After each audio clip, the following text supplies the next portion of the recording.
Lama Tomba Jomdende Dejinje Bara Jomba Yanda Sobi Sangi Ribada Shasu Demba Deva Shepa Chidenge Bage Budu Vegalo Yuwala Name Balada Me Namgi Tomba Sangi Chomdende Pelkya Washakya Tupal Shakselo chodo kyapso ji o lama tomba jomdende deshin shepa yomba yanda baso be sangere bada shasu demba deva shepa jetenge bage budu vegalo gyuvala name Ladame namge tomba sange jomdende belgya washakya tupa shakselo chodo gyapso ji lama tomba jomdende chebara jomba yanda sobe sange rebada shasu demba deva shepa jetenge page pudu vegalo yuvala name la dame nange tomba sange jomdende belgya washakya tuba shakselo jodo gyatsuchi. When supreme among humans you were born on this earth, you paced out 7 strides, then said, I am supreme in this world. To you who were wise then, I prostrate. With pure bodies, forms supremely pure, wisdom ocean like a golden mountain, fame that blazes in the 3 worlds, winner of the best, Saviour, to you I prostrate. With supreme signs, face like a spotless moon, colour like gold, to you I prostrate. Dust free like you, the 3 worlds are not, incomparably wise one, to you I prostrate. The Saviour having great compassion, the Teacher having all understanding, the field of merit with qualities like a vast ocean, to you, the one gone to thusness, I prostrate. The purity that frees one from attachment, the virtue that frees one from the lower realms, the one path, the sublime pure reality, to the Dharma that pacifies, I prostrate. Those who are liberated and also show the path to liberation, the holy field qualified with realizations, who are devoted to the moral precepts, to you, the sublime community intending virtue, I prostrate. Do not commit any unwholesome actions, engage in perfect wholesome actions. Subdue one's mind. This is the teaching in the Buddha. A star, a defective view, a butterfly flame, an illusion, a dewdrop, a water bubble, a dream, lightning, a cloud. See all causative phenomena like this. Because of these merits, may transmigratory beings attain the state of all-seeing, subdue the enemy of faults, and be freed from the ocean of samsara, disturbed by the waves of aging and sickness and death. The indescribable, inconceivable, and inexpressible perfection of wisdom, unproduced, unceasing, the nature of space, object of the uniquely knowing transcendental wisdom, To the Mother of the victorious ones of the 3 times, I prostrate. I prostrate to the 3 noble, rare, sublime ones, thus did I hear at one time. Bhagavan was dwelling on Masa Vulture's mountain in Rajagriha, together with a great community of monks and a great community Bodhisattvas. At that time, the Bhagavan was absorbed in the concentration on the categories of phenomena called profound perception. Also at that time, the Bodhisattva Mahasattva Arya Avalokiteshvara looked upon the very practice of the profound perfection of wisdom, beheld those 5 aggregates also as empty of inherent nature. Then through the power of Buddha, the Venerable Shariputra said this to the Bodhisattva Mahasattva Arya Avalokiteshvara. How should any son of the lineage train who wishes to practice activity of the profound perfection of wisdom? He said that, and the Bodhisattva Mahasattva Arya Avalokiteshvara said this to the Venerable Shariputra. Shariputra, any son of the lineage or daughter of the lineage who wishes to practice the activity of the profound perfection of wisdom should look upon it like this, correctly and repeatedly, beholding those 5 aggregates also as empty of inherent nature. Form is empty, emptiness is form, emptiness is not other than form, not other than emptiness. In the same way, feeling, discrimination, compositional factors, and consciousness are empty. Shariputra, likewise, all phenomena are emptiness without characteristics, unproduced, unceased, stainless, not without stain, not deficient, not fulfilled. Shariputra, therefore, in emptiness there is no form, no feel, no discrimination, no composition, no factors, no consciousness, no eye, no ear, no nose, no tongue, no body, no mind, no visual form, no sound, no odor, no taste, no object of touch, and no phenomenon. There is no I element, and so on up to and including no mind element and no mental consciousness element. There is no ignorance, no extinction of ignorance, and so on up to and including no aging and extinction of aging. And similarly, there is no suffering, origination, cessation, and path. There is no exalted wisdom, attainment, and also no non-attainment. Shariputra, therefore, because there is no attainment, bodhisattvas rely on and dwell in the perfection of wisdom, the mind without obscuration and without fear. Being completely pass beyond error, they reach the end point of nirvana. All the Buddhas who dwell in the 3 times, so manifestly, completely awakened to unsurpassable, perfect, complete enlightenment in reliance on the perfection of wisdom.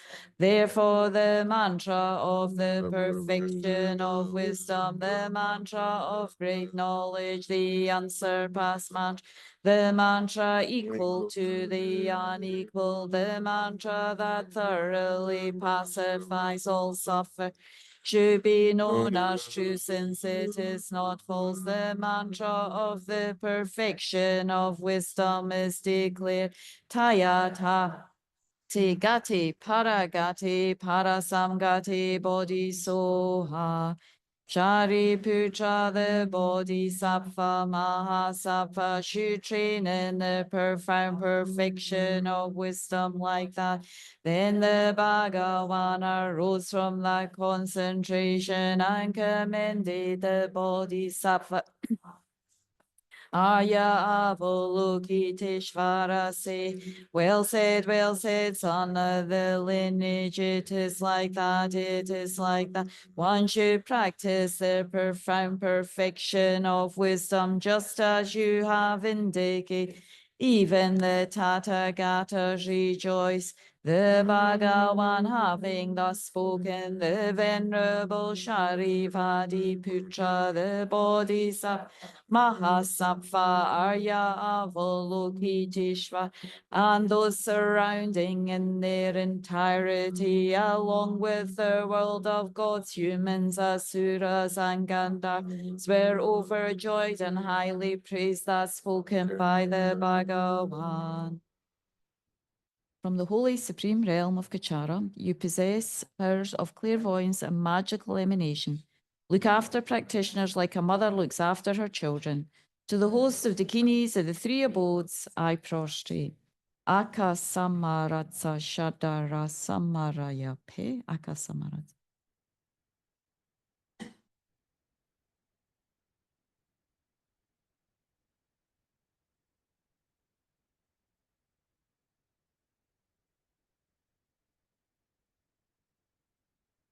Akasamaratha Shadara Samaraya Pe Tayata Gati Parasamgati Bodhi Soha. By the teachings of the noble three rare sublime ones possessing the power of truth, may hindrances be averted, may they be eliminated, may they be pacified. May all enemies and negative forces opposed to Dharma Shantam Kuru Soha. May the host of 80,000 obstacles be pacified. May we be free from harmful conditions to Dharma. May all the excellencies be in accord with the Dharma. And may there be auspiciousness and perfect happiness right now. May all sentient beings have happiness and the causes of happiness. May all sentient beings be free from suffering and the causes of suffering. May all sentient beings never be separated from the happiness that knows no suffering. May all sentient beings abide in equanimity, free of attachment and hatred for those held close and distant. Short mandala. O Sajibo Joshe Todram Lira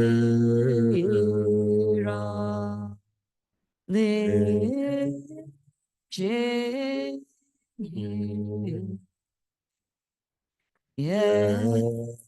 Body Sangye Jindu Mete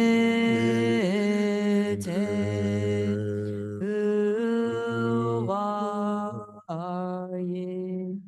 Drogu Nam Dakshinga Chubar Shui Jetsu Nama Damba Kenam Yichogu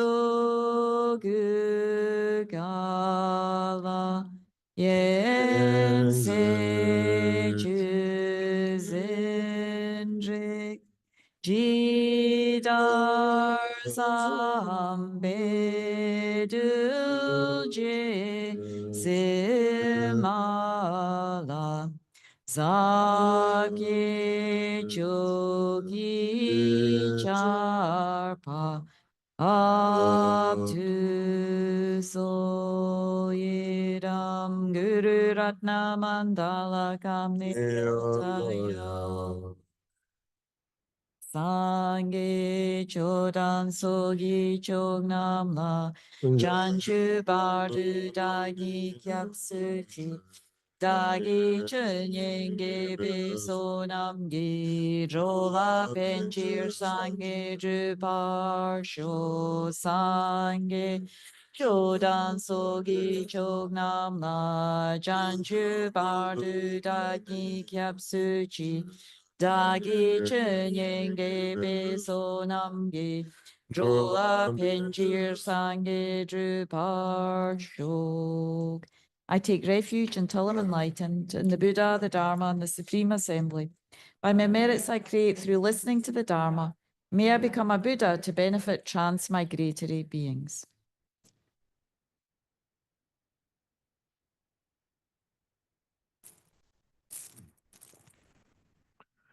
Ramjam Zoram Guna Davemi, Gazantaba Drube Jungojo, Zevege Tabke Zebaye, Senze, Shini Namla, Guicha, Ze, Punzo, Gelece ve Dumbe Guntaye Drube Reva Gometa Malishi Jajin, Sede Bashagi Zu, Dela Guicha, Ze. Jimnene Mapaman Dromala, Jazalo Janzan Dromadare, Bemadundara, Jim Zemaduri, Donatam Jetema, so I get Chilla Rabdu.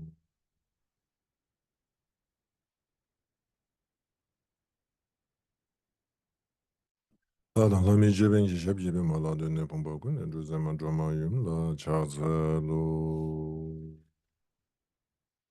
Mā sōm jī mē shē rā pā rū jē mā kī mē kā nā kē ngō wā nyē sū sū rā rē yī shē chū yō mā tū sūm gyā wē yum lā chā zē lō. Kā mā rā rī mā mē tā gyū mā sē bā chū zā mē lām lō tā rī ndā wā dū shī chū nam tē tā tā. Sū nam tē yī tam jē sē bā yō kō pāng tō nī gyūn yī rā dū dēn kā dā nā tān chī wē lā rū bē sē bē sō lē rō wā chū wā rā shū. Okay.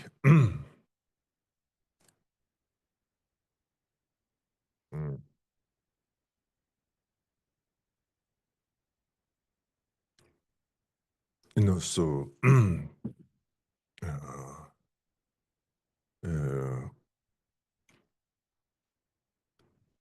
we, as in the Lamrim mentioned, that we have obtained this human rebirth and nature we impermanent.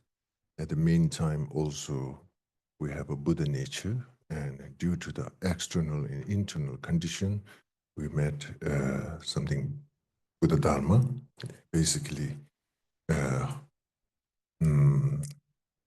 Basically, the main teaching is about transforming our mind, and when it comes to the transforming our mind, there's so many inner and outer obstacles. So therefore, we seek blessings and protections from the different idams and so on and so forth, and particularly at this time of a degenerated time, this period of a time, like it says, the masters and practitioners in the past have a kind of kept a very spiritual connection with the Tara. Due to that, there's lots of benefit. And likewise, in today, all of us also need to, any type of in life, any kind of like anxiety or uncertainty or anything happens,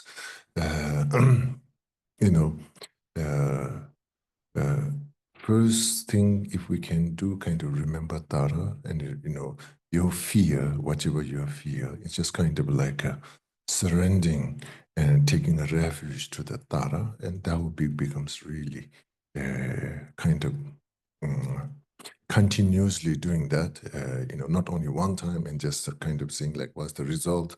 Not that kind of expectation nature, but continuously that kind of like a heart connection. First, you take the challenge arises due to our karma, and then immediately opening our heart connection towards the Mother Tara, making requests, whatever happens, not demanding, but making that kind of like a open heart. Praise and a request, and that will be kind of like any situation in our life. There's so many different layers of a condition that's kind of like interferes, and what we are paying attentioning is just kind of 10% that what is the challenge are, and then we are trying to dealing. Rest of the things is kind of into our blind spot, so therefore it is a really important in our life, particularly something that's related with the fear and anxiety and uncertainty, anything in our life arise. The first thing, obviously, taking a refuge to the Tara, then later on, any kind. You cannot hear? Okay. Thank you, letting me know that. Thank you. It's good, you can hear better? Okay, great, thank you for letting me know that. I'm so kind of lost into the Tara's prayer. Thank you. So the main thing is making that kind of, again, the first step, going for refuge to the Tara, and then aftermath, then whatever another things that you have to do it to handling the external condition, So that's, I think, that we have to as a common sense, we can go through that.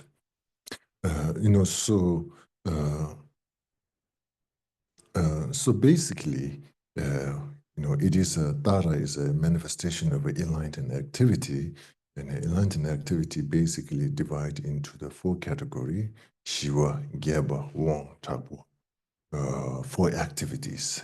So Tara prays, 21 Tara prays in the. It is kind of 21 Tara praise as kind of looked at into kind of in a 2 way. In one way, it's just everything is a manifestation of a Tara, and Tara manifests in a different activity, in a different circumstances, a different situation, and they have a different manifestation. There was a 21 Tara. And basically, in a way, they are in one nature as a green Tara, one nature as a Tara, the main Tara, the green manifestation. That's the kind of the main thing. So, when you're looking into the, is there's there can be more than 21 Tara. I think just kind of keeping up. There can be more than 21 Tara. This is not kind of like a limited into the 21. But it is basically Tara's enlightened activity manifests from the 4 different activities: peaceful activity, wrathful activity, and increasing activity, pacifying activity. So through that activity, and then there's a different kind of like a general circumstances making as a 21. But now when you look at into the early teachers like Lama Atisha, Lama Atisha, when he trying to kind of from his lineage, from his kind of like a teaching, not necessarily kind of a distinguishing when we do the 21 Tara prayers, is not necessarily distinguishing there's a 21 different manifestation. He just go as the main Tara, just based on that. And this kind of like a 21 different activity and different different kind of like a manifestation. But the praise when we're doing is not so much like there's a 21 different manifestation you visualize. You just do the green Tara. Now, Surya Gupta, the Lubin Yima Beba, one of the great teacher in Nalanda Master, and he trying to make a 21. He is the one who really make kind of like 21 different manifestation, more defining, refining, and he trying to put in 21 Tara that kind of like a praise, kind of like an integration with high yoga tantric practice. Lama Atisha, when he kind of introducing the 21 Tara prayers, is not necessarily integrated with the high yoga tantric practice. It's much more related with Kriya Tantra practice. So he kind of related, kind of like a process that Yidam practice with Kriya Tantra flavor. And Surya Gupta, the Loving Yima Beba, he, kind of like a idam tara, kind of like integrated with High Yoga Tantra's practice. Then, within the Tibet, there's a different teacher, and popular speaking pretty much follows as like the Lama Adisha lineage.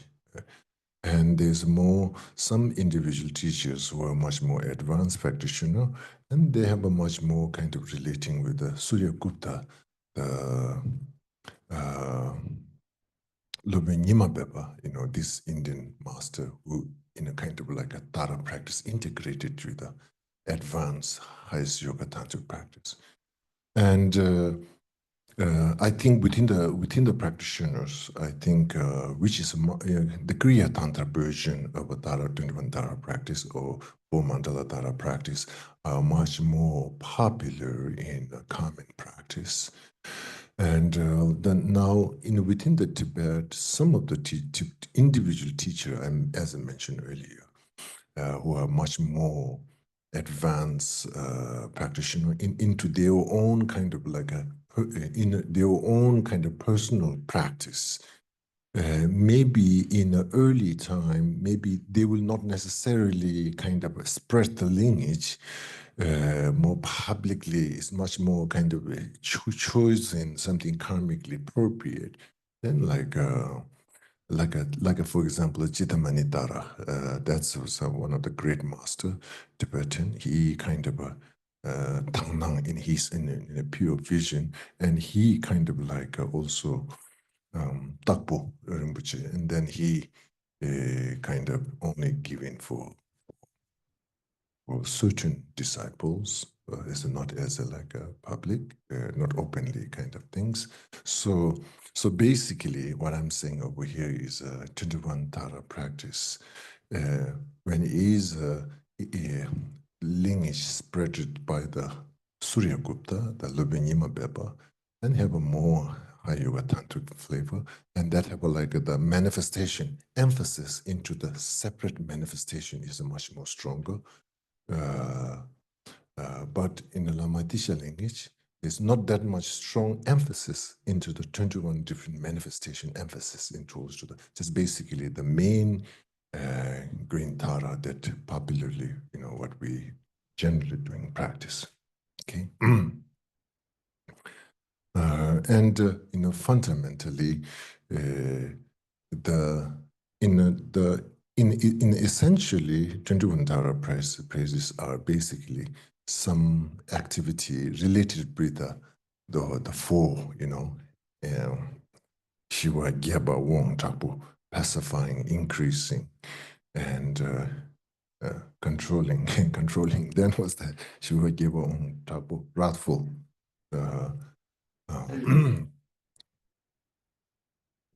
No, so and this is the now it's kind of like interesting, usually the enlightened activity interpreted from the four activity related with the karmic sentient beings karma. And here usually in Kriya Tantra, not necessarily, there's not that much emphasis with for activity, that kind of like emphasis, not necessarily, and then there's not necessarily different sadhanas and practice and visualizations related with for activities. For activities, much more, usually it is much more kind of like an emphasis comes more stronger in high yoga tantric practice. And like for example, Jinsik, like a fire puja. Fire puja is considered as a part of the. There's a four type of the fire puja related with the four activities, and that's kind of like a much more related with the, high yoga tantras. Okay, so anyway. Mm, um,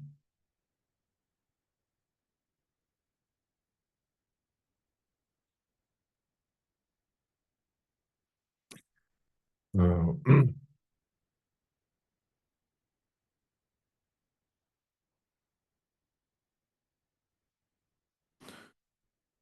So here, basically,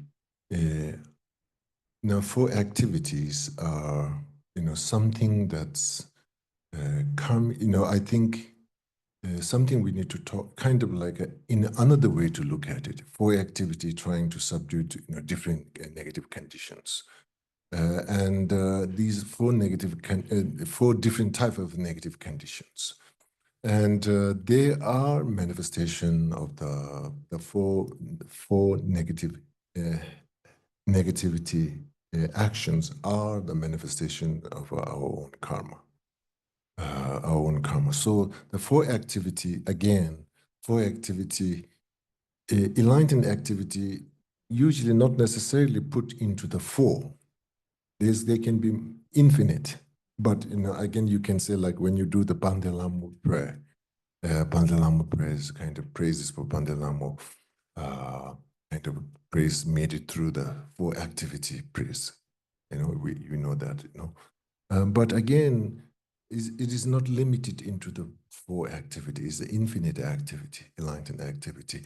However, putting into in a general way to look at it, kind of like roughly putting together, they put into the 4. That's again 4 things coming from the point of view of sentient beings' karmic dispositions. Okay, so now basically, now when we are practicing in a 21 Tara prayers, maybe overall, our obstacles are infinite. Our karmic obstacles are infinite. So therefore, it's just kind of like when you're making a praise for the Tara, relating with the 21 Tara praise, when you're doing that, basically, it's basically one way to look at it. Any kind of like virtue accumulation, there's any kind of any kind of virtue activity that you want to be doing, if there's any kind of interference, then you are making that interference can be manifest in a multi-dimension, and so just you are making that kind of like a positive thought and a positive kind of like a making kind of overall you are acknowledging is infinite. There's an unpredictable, infinite karmic obstacles there. But again, everything we as at this moment, as an individual person, we don't have a wisdom realizing emptiness, and our compassion is kind of a little bit weak, and our paramita practice are weak. So therefore, acknowledging our potential, acknowledging our limited, and knowing there's a much more dilemma to doing practicing sincerely Buddha Dharma, which is basically awakening our own full potential. So based on these kind of awareness, and then making 21 Tara praises, 21 Tara praise is making a kind of purifying and subduing through the 4 activity of enlightened activity of Taras, wisdom and methods power, and then transforming these whole negativity conditions. And so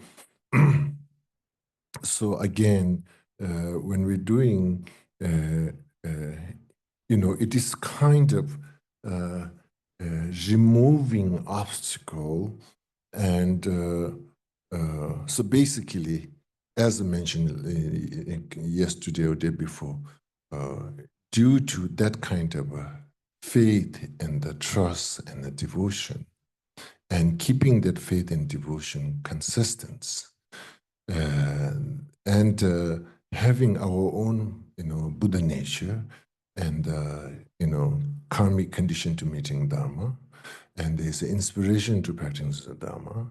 And here, when you're doing Dharma practice, it is it is not about. It is much more related with the mind. It is much more related with the subtle potential, and therefore it have a much more subtle obstacles, interference, whole different type of level of interference. And this moment, we are not well equipped weakness of our wisdom, realizing emptiness. Even not everything is fully matured. So based on these awareness and then making 21 Tara prayers, I think maybe it covers everything. Sometimes, if I speak today's world, some insurance doesn't cover everything. So 21 Tara prayers covers everything. The best coverage.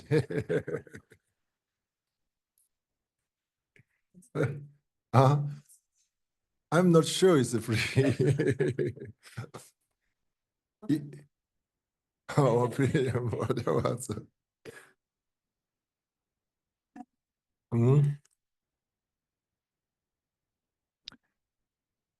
Is extremely expensive. Yeah, it requires a tremendous concentration. Christ, man. This is how I got degenerated coming to America. To talk about all the coverage.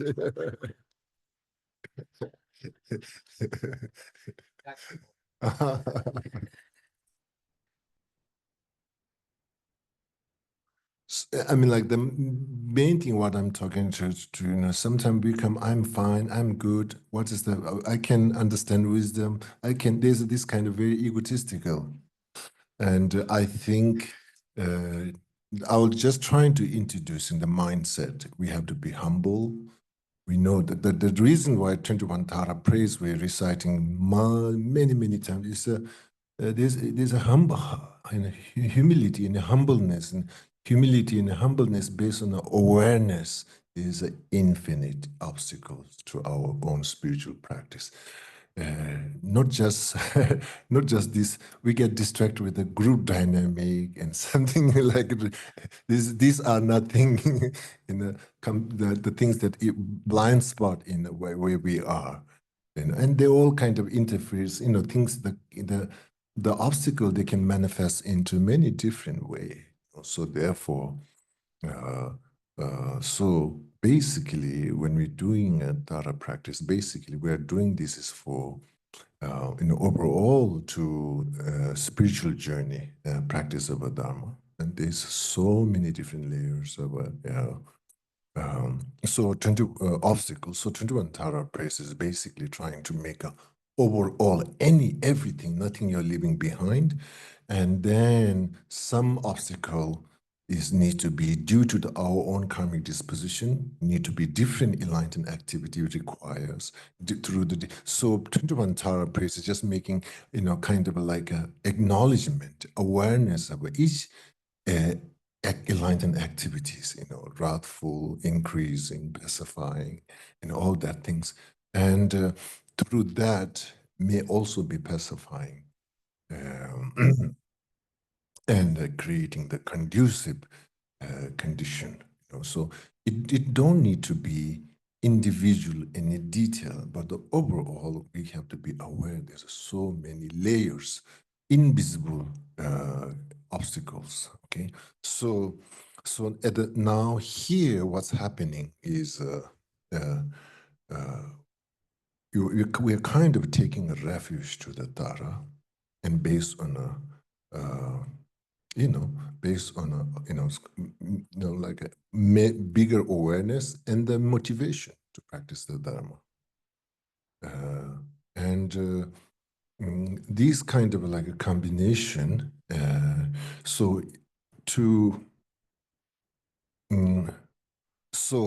the repetition of that kind of a karmic activity of a recitation of a 21 Tara prayers, or activity of a recitation of a Tara mantra, and activity of a different visualizations you're going to doing, different visualizations, and these whole are making karmically this whole activity that what not just the praises, but you're building up these praises in based on these kind of like your own action, your own kind of like activities. So that becomes, that makes, why I deserve karmically Tara's protection or Tara's blessing. How sometimes we feel like, oh, I'm not sure I deserve this. We felt that we express that, So here, the visualization and the motivation and the recitations we are karmically strengthening the blessings and able to absorb the blessings of enlightened activity. That 21 Tara prays that when you're reciting, how we able to absorb absorbed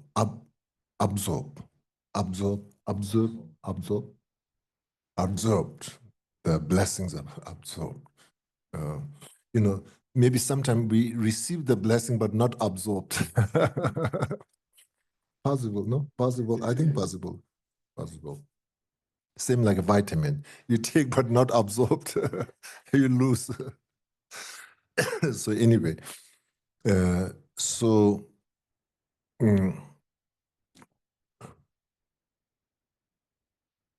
so basically what I'm saying over here is,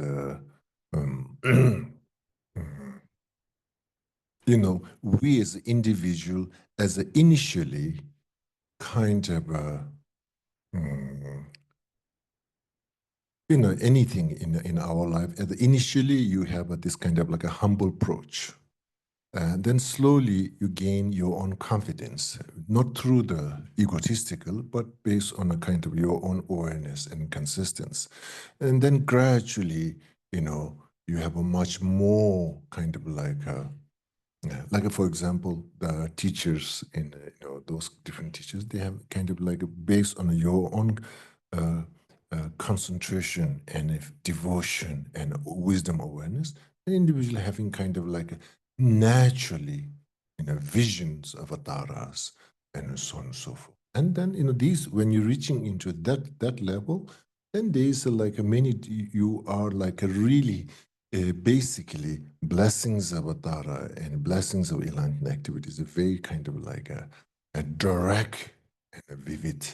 And in such a case, then you can have your own different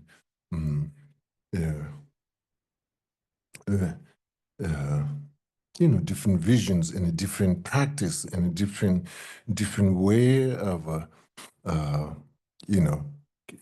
different way of relating with the Tara. Therefore it comes with all these different different practice and different sadhanas and so on and so forth. So, and if overall, from my perspective, when I'm looking this Surya Gupta, this Indian master, Lubenima Beba, and he kind of like a 21 Tara prays. Basically in Tibet, these, the lineage come from India. These two Indian masters, Nima Lubenima Beba, Surya Gupta, this teacher and Lama Disha, these the two things are the main source.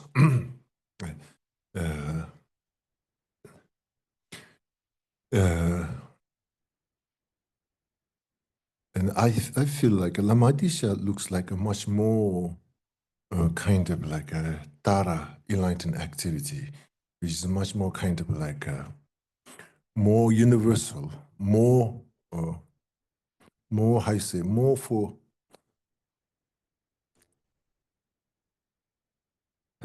everybody, more for everybody. I don't know what's it. More general, more. It's not necessarily for advanced practitioners for them necessarily.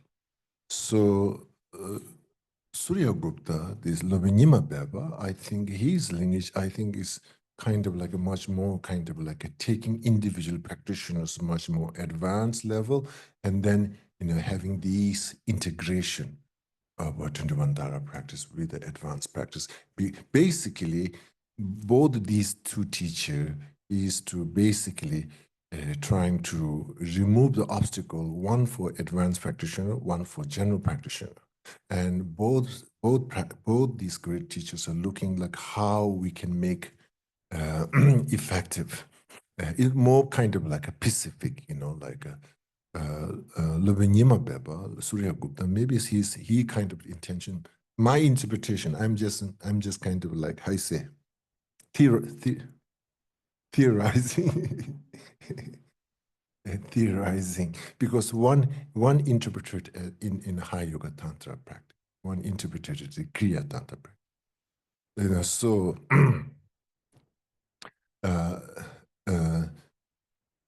now the question comes: is there's a sutra version of Atara? Not.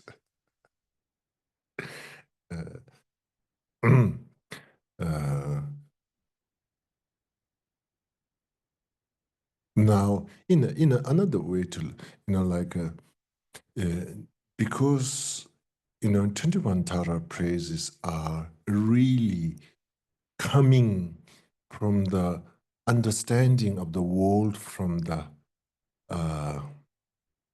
grossest mind, subtle mind, and extreme subtle mind.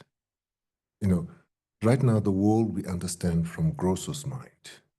We interpret this world, this situation, this society, the culture, whatever, from the grossest mind, this very simple mind, which doesn't use all the brain potential. Scientific saying we use only what? 20% brain? Huh? Less than 20? Oh my God. less than 20. How much? Only 10? Yeah. 10%. So the mind that right now what we have, so-called grossest mind, even this brain, it only used 10%, just 10%. And imagine. So anyway, so 21 Tara praises are really seeing the individual world, karmic world, and the collected karmic world from the, not only grossest mind, but the subtle mind and extreme subtle mind. So it sees, is interpreted much more, not everything, it sees and interprets not everything from kind of logic and reasons. It comes some beyond the logic and reasons. Existence and not everything can explain through logic.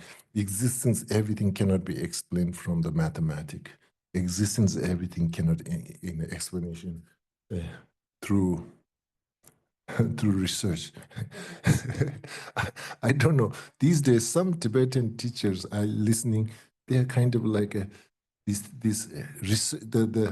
because there's some influence in Western now in Tibetan scholars. They're trying to do some kind of research, and some teachers are against what this is research. What's this about? And I heard one teacher saying, "It never ending. This never ends. Just keep." But anyway, so what I'm saying over here is practitioner in Dara practitioner. I think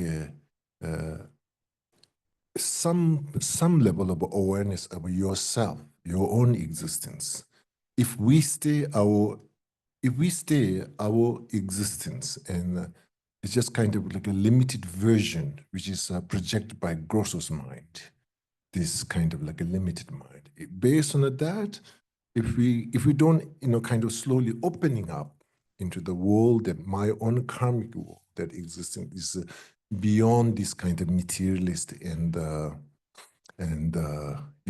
manifesting reality, just something that we can see and feel it. If we don't kind of like a slowly expand it, our own existence, our own potential, our own obstacles, so it can be more than that. And then I think, also same time, Dara praises and practice, kind of becomes kind of like a, everybody's doing, so let's do it. Oh, sometimes we like chanting as, yes, chanting is nice, let's chant it. So I think building up some awareness so as I mentioned earlier, the obstacles have many different layers. At the same time, transformation of those obstacles can become to conducive conditions. So particularly to really to observe ourselves to be totally true to practice our 21 Tara praises, then we need to expand our view of existence beyond these matters and materials. You know, okay, so now, so therefore, there cannot be sutra version of a Tara, basically. Why there's no sutra version of a Tara? Because in Sutrayana, teaching of Sutrayana and teaching of Tantrayana is basically, it is assessments of a human existence. And this is my explanation, how I'm thinking, is we as an individual human being, we have a something that we can feel, grossest level and subtle level. Basically, something can be visible, something is invisible. So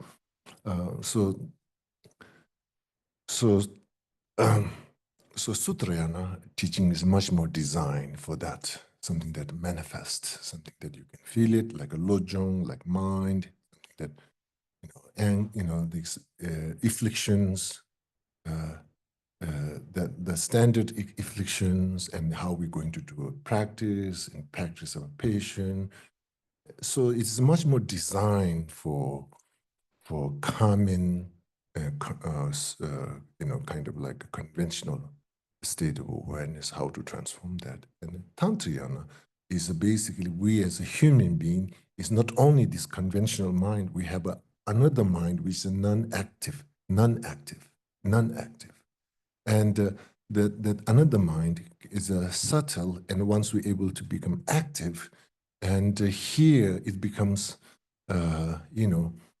practice in a state of a dream, developing realization in state of, it have all this different category. Basically these two, grossos and subtle, this kind of state of mind, I think one have a naturally concentration. One have a naturally no concentration at all. Maybe more distraction is more natural. So basically we as an individual person, we have these two, and if we are able to activate it, naturally having this concentrated state of awareness, naturally having this, and then it have a kind of like it is like basically the potentials and less limitation, basically, a subtle mind, so-called subtle mind. It's a less limitation. And, so basically that's the whole thing is we have, in a way, we have all these different yidams and these whole things. It is a kind of like to ultimately to able to awakening our own subtle mind, our own subtle. And,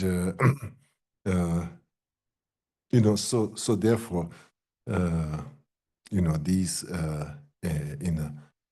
so what I'm saying is basically when we're doing a 21 Tara praises and that particular Tara practice and so on and so forth, basically, awareness of our own karmically existence need to be expanded. And based on that awareness, we become more naturally relevant to praises of that 21 Tara praises. Because 21 Tara praises, which is when you're looking into the detail, it is covering our sentient beings' karma, not only the visible ones, invisible karmic manifestations are there. Okay, so now,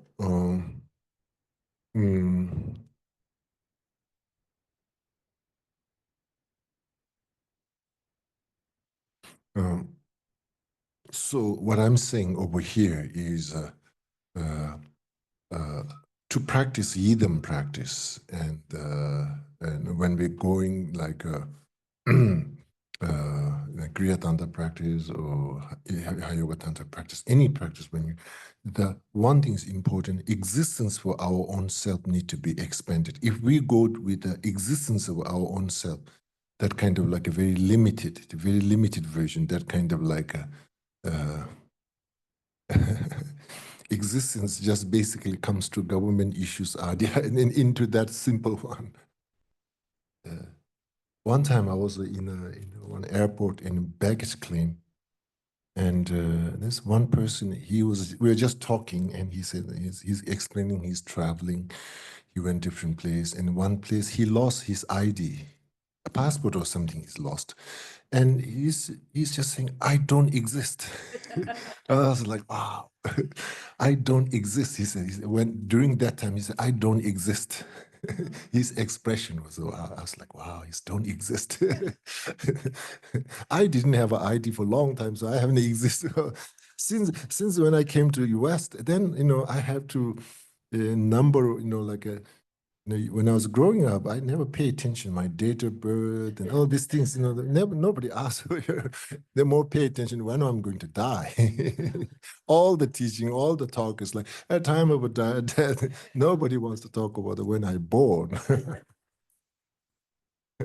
So, it's a interesting. I was a kind of wow. I was just kind of his expression. I don't exist, and he's not exaggerating. He's just really felt it. He's not exaggerating. I felt he felt that way. He doesn't exist, and he was so happy. I don't know how he found. Later he got it. And suddenly he re-manifest to exist in.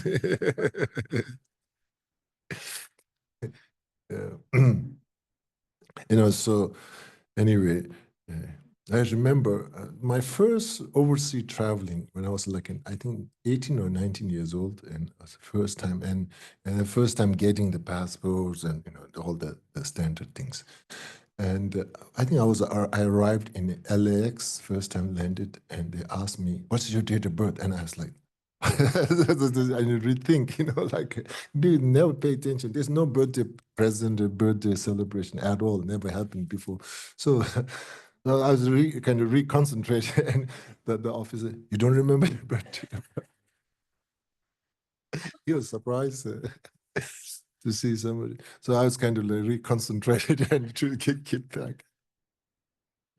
Okay, so anyway, existence need to be expanded. Awareness about our own existence need to be expanded, and that's, I think, is a really important something, even related with a conducive condition, even related with the obstacle. With a life, there is an obstacle. With a life, there is a conducive condition.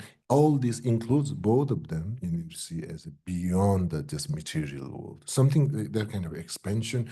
Then I think energetically can be much more kind of tuned towards to the relating with the different yidams and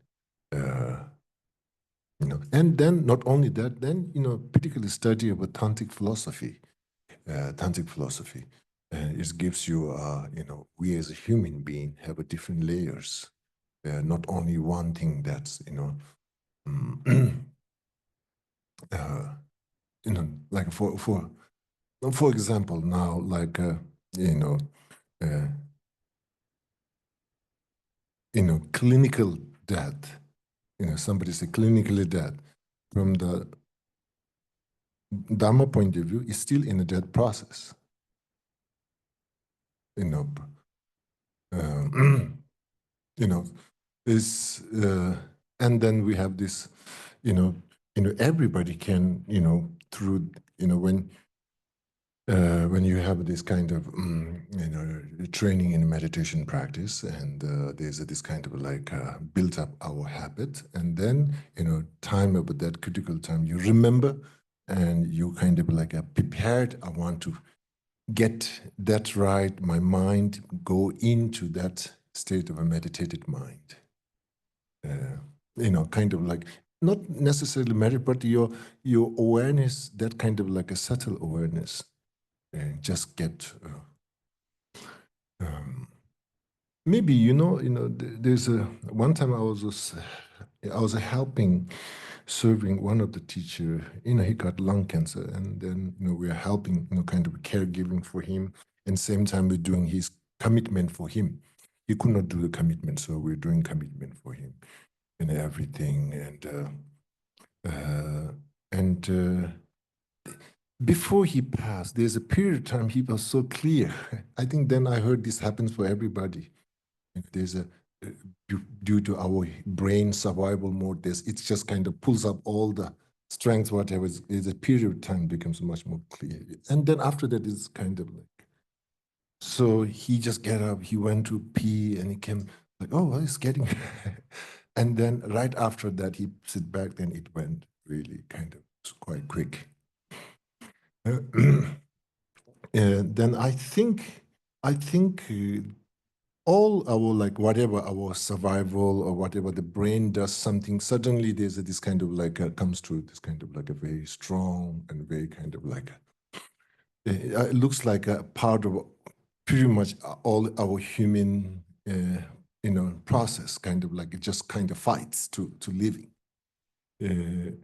So maybe if we notice that particular time that our physical body, particularly our brain, just trying to bring all the maximum its own power to bringing, kind of, maybe during that time, if you notice something virtue introducing, not just lay back, oh, it's getting better, but like that moment, maybe some kind of spiritual, or if he or she is in a path to spiritual, or maybe some kind of positive thoughts and positive, creating condition for positive reflections.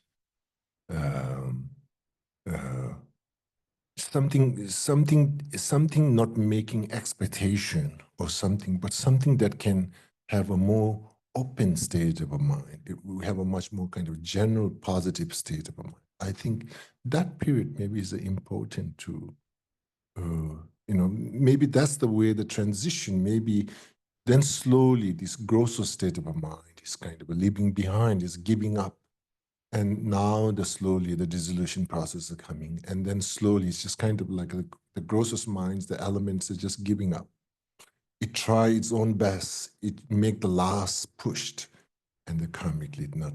So maybe in that transition, maybe something that pay attention and spiritually what we want to give, and something that courage or and then so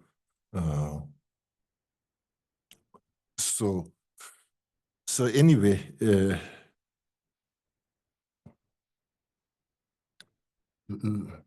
long story short, from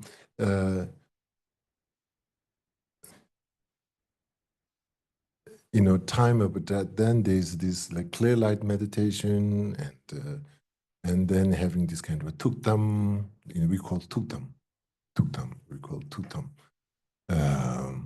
and basically it just kind of a get down to the most subtle, the basis of all existence of a samsara and nirvana, the subtle state of mind, still, and is happening by naturally, is karmically happening. That's opening up, karmically happening. So really in a Buddhist, particularly like a Yidam practice in Vajrayana training, is can we access that clear light state of awareness, not by karmically, through the concentration and through the meditation. And as I mentioned earlier, it have a naturally concentration, naturally clarity. It's have a kind of it's kind of like a natural into the, when we do this practice in that state of mind, is much more natural, much more how you say, progression is, this concept of within this short lifetime becoming enlightened being. And to become that, we cannot do this into this conventional mind, this limited mind. We need to kind of shift all our practice into the subtle state of awareness mind. And then it be not too how you say, so,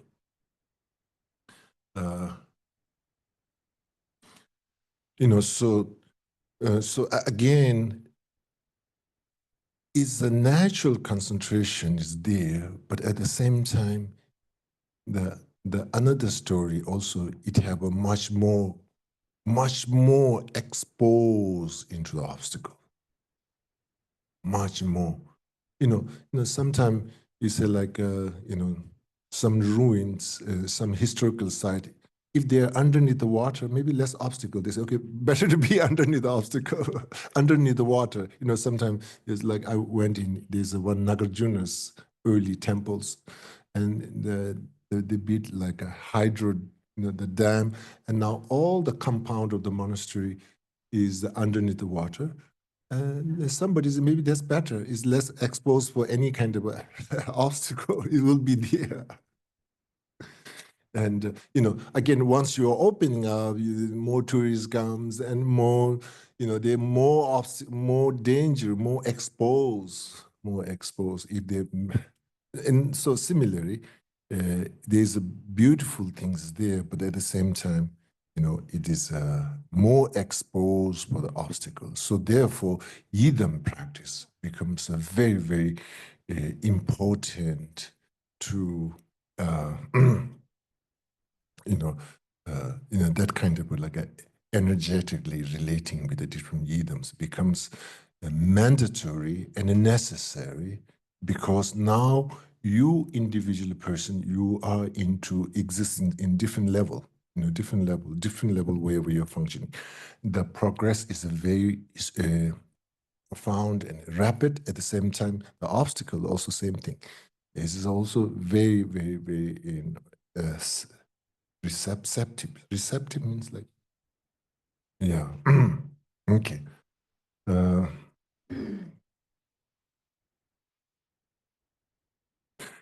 So therefore, I mean, like, for example, if we have a headache, don't do just 21 Tara prayers. just maybe some exercise or something, basic things, something related with our own physical things. Okay.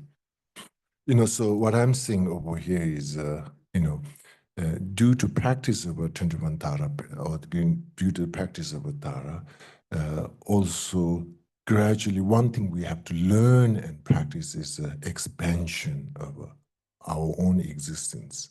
Kind of awareness needs to be expanded. Then the more we expand the practice and the recitation becomes much more relevant.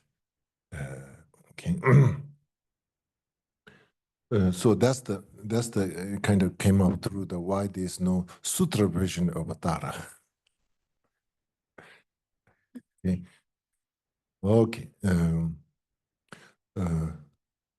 Oh, we take a time to. Oh, okay, good. Yes, let's take a break. Thank you for reminding. Yes, Tintin.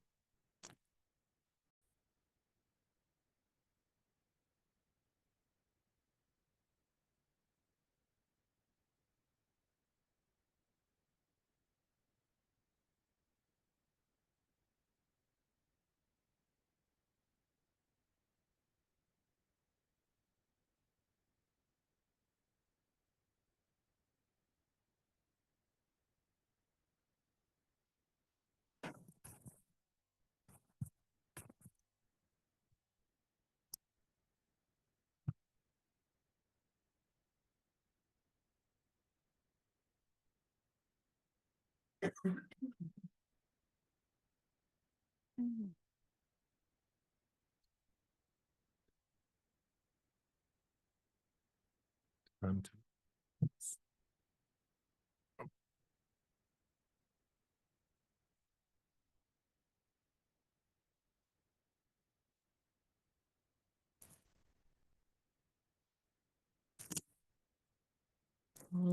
sa ji po gi je shen e do tram ri ra bling je nye de gyam ba di Sangye shindu me te uwa ye jogun namdak jingla chobar sho yedam guru ratna mantalaka neyatayame.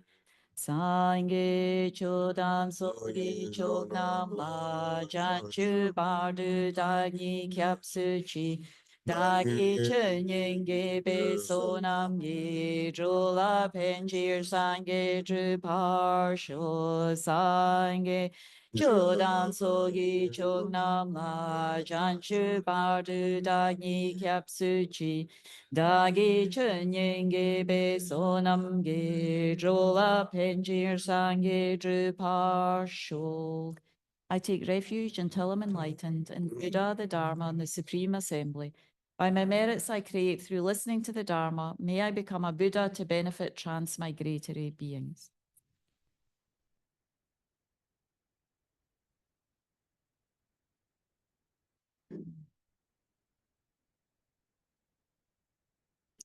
So let's do a short meditation, basically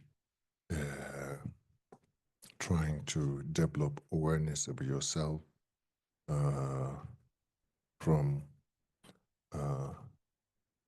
many layers of your own existence, as I mentioned earlier, and then based on that, and opening up to different yidam's blessing energy, and particularly in this time, green tara, yidam green tara, and based on that kind of like openness, your heart connection, and then a visualization in your front or at your heart or at your crown, it's just whatever.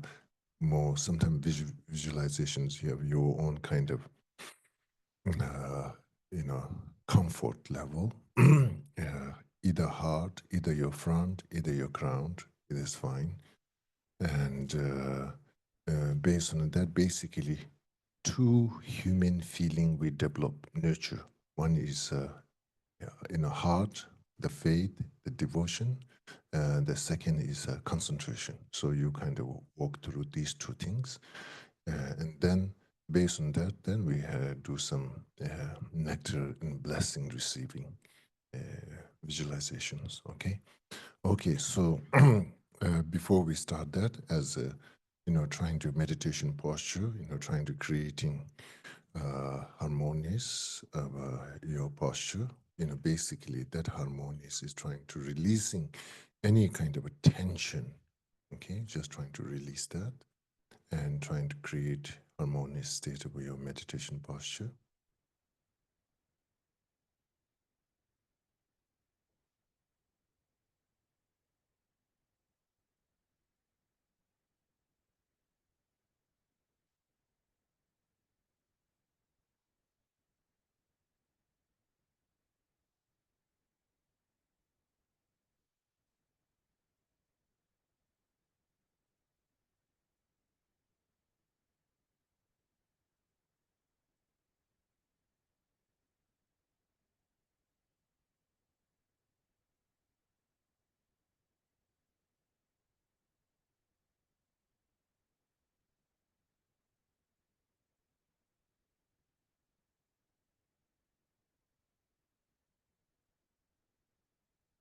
Then through this, then gradually bringing your awareness into the present awareness.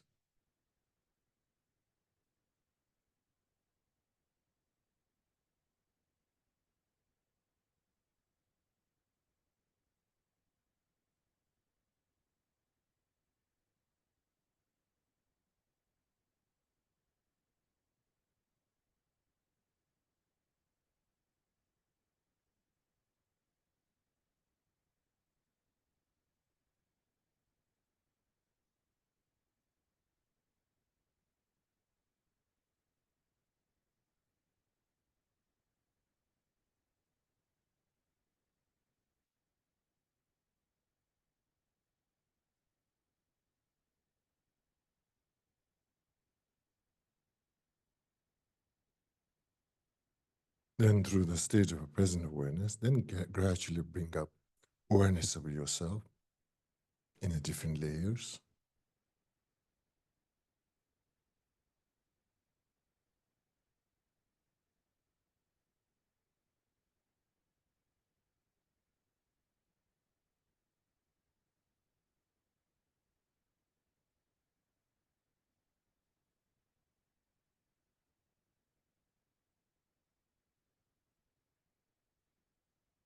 And based on that, acknowledge infinite potential for yourself and also infinite obstacle.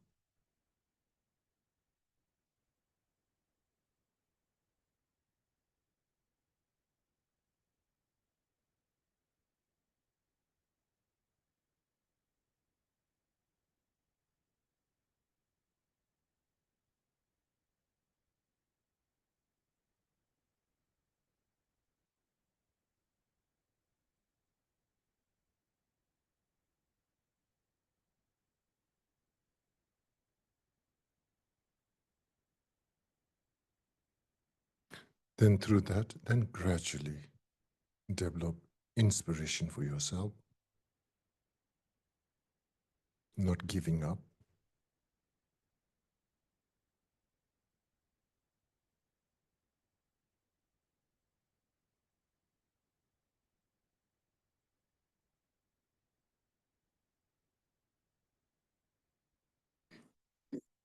And that seeds of inspiration also increased by awareness of different yidams, Buddhas and Bodhisattvas. Not feeling a lonely journey, there's an infinite Buddhas and Bodhisattvas are dedicated to your own spiritual path to succeed.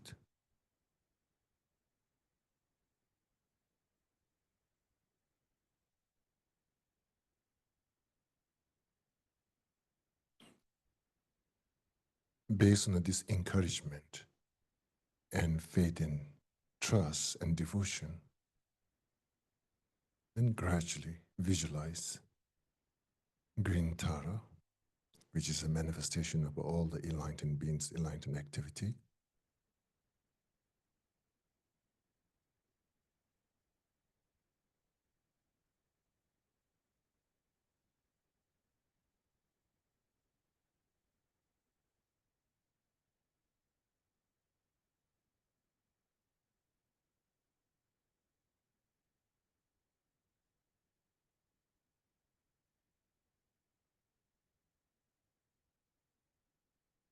And based on this visualization, and then you kind of conclude or kind of discerned that this visualization of a Tara is an embodiment of all the Buddhas,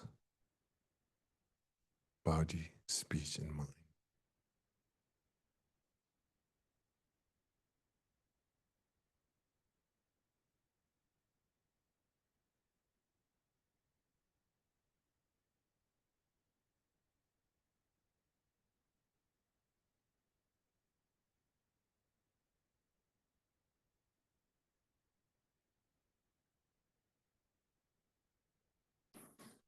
And then gradually visualize a syllable letter at the Tara's heart.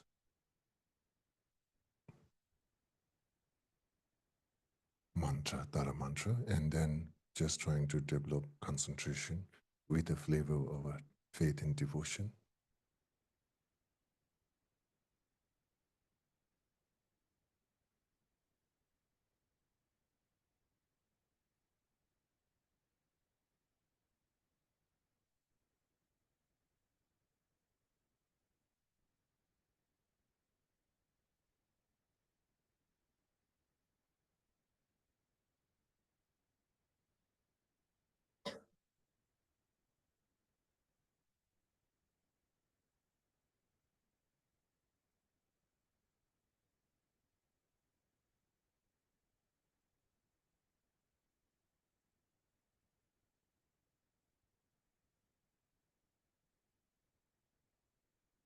And then gradually nectar descend from the mantra garland and purified your body, speech, and mind. Each have a different layers, grosser obstacle, subtle obstacle, extreme subtle obstacle related with the body, related with the speech, related with the mind.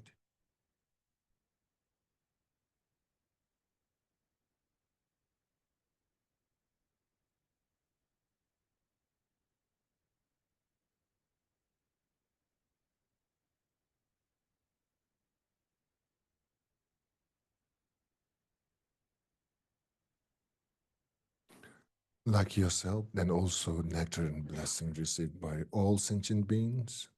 Or if you have a loved ones that need to receive blessing, then imagine and visualize. And this nectar from the mantra garland and purifying the grossest obstacles, subtle obstacles, extreme subtle obstacles.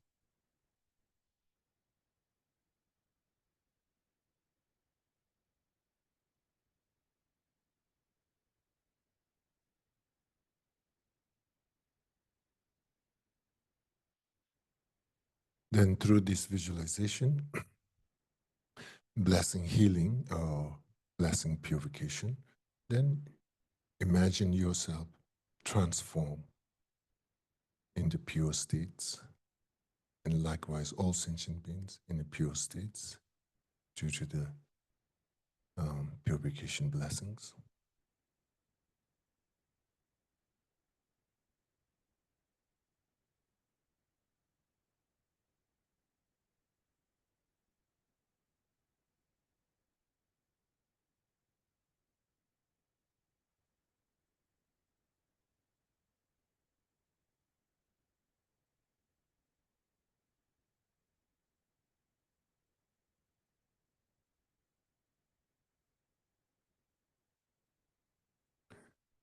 Then gradually all the visualization kind of fades.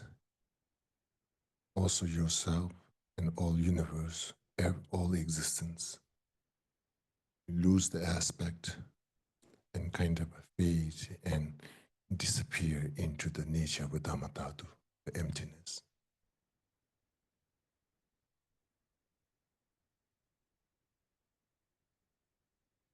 And for a little while, trying to meditate in emptiness.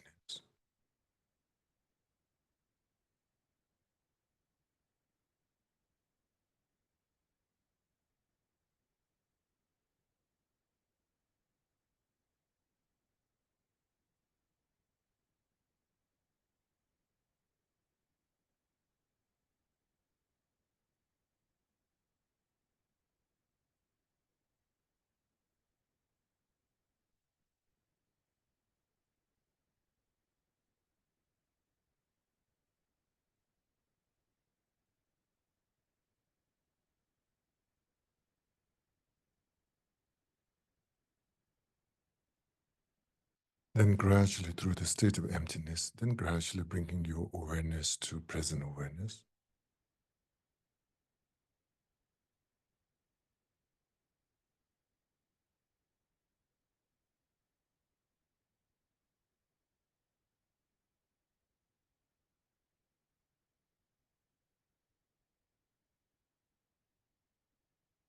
And from the present awareness back to your awareness into your meditation posture.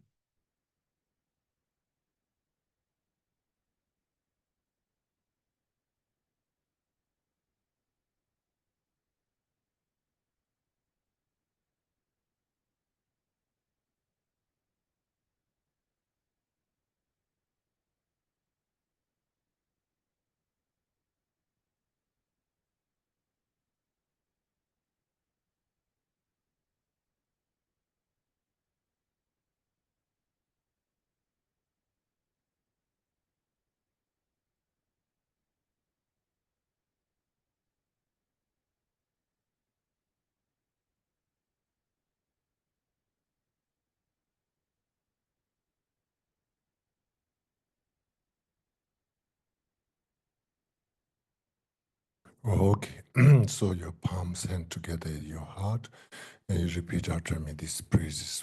21 Tara.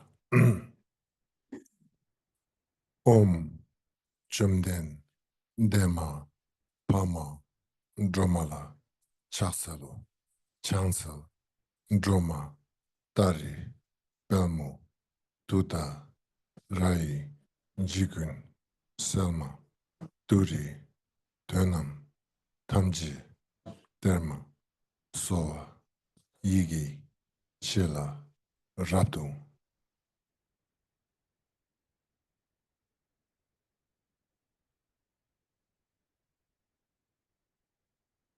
Okay, let's chant 21 Tara praise one time.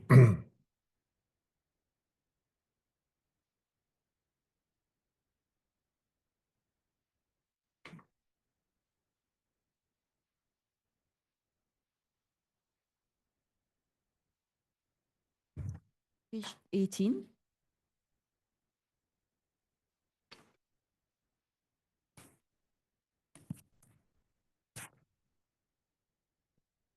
All I prostrate to the noble transcendent liberator, homage Tara swift heroic, eyes like lightning instantaneous, sprung from opening stamens of the Lord of three worlds, tear bundled is homage she whose face combines 100 autumns at fullest, blazing with light raiseless splendid as a thousand star collection, homage golden blue on lotus, waterborne and hand adorned, giving ever calm austerities, patience, meditation, her sphere.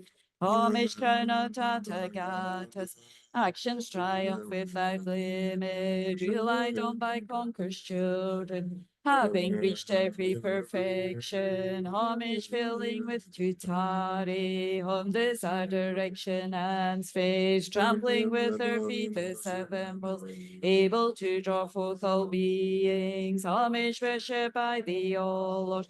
Chakra Agni Brahma Maru, honored by the hosts of spirits. Cup chasers, Gandharvas, Yakshas, homage with their triumphant sounds, destroying foolish magic diagrams. Her feet pressing left out right, and blazing in a raging fire blaze. Homage to the very dreadful destroyer of Mara's champion, she with frowning lotus visage, who is slayer of all enemies. Homage at the heart, her fingers adorn her with three jewel mudra. Light ray masses all excited, all directions wheels adorn her. Homage she so joyous, radiant, crown emitting gallons of light, mythful laughing with tutari, subjugating Mara's devas. Homage she able to summon all earth guardians assembly, shaking, frowning with her home sign, saving from every misfortune. Homage crown adorned with crescent, moon all ornaments most shining, Amitabha in her hair knot, sending out much light eternal. Homage she midri the blaze like eon ending fire abiding, right left bend joy surround you, troops of enemies destroying. Homage she who strikes the ground with her palm and with her foot beats, scaling with the letter home, the seven levels she does conquer. Homage, happy, virtuous, peaceful, she is filled as peace nirvana. She endowed with Om and Soha, destroyer of the great evil. Homage, she rejoice surrounded, tearing foes' bodies asunder, freeze with Om and knowledge mantra, arrangement of the 10 letters. Homage to the receipt letter of the shape of syllable. By foot stamping shakes the three worlds, Meru, Mandara, and Vinja. Homage holding in her hand the Hirma moon of Deva Lake form, with twice spoken Tara MP, totally dispelling poison.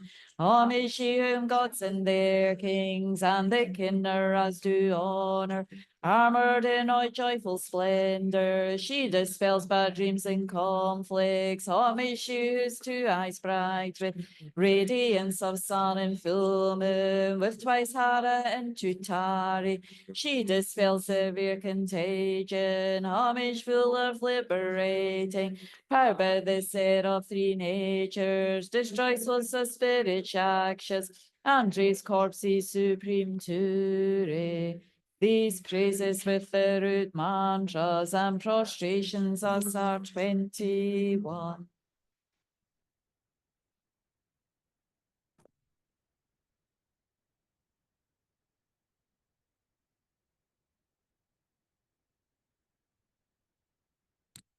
Okay.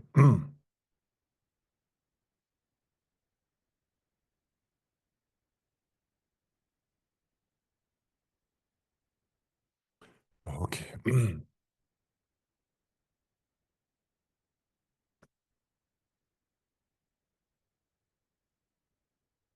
Okay, so uh,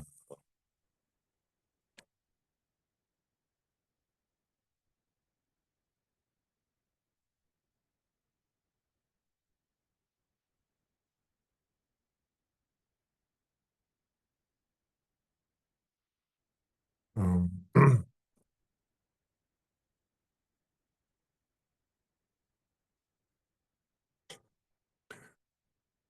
so, Tara practice of a Tara can be done into almost like let me say, in 3 layers.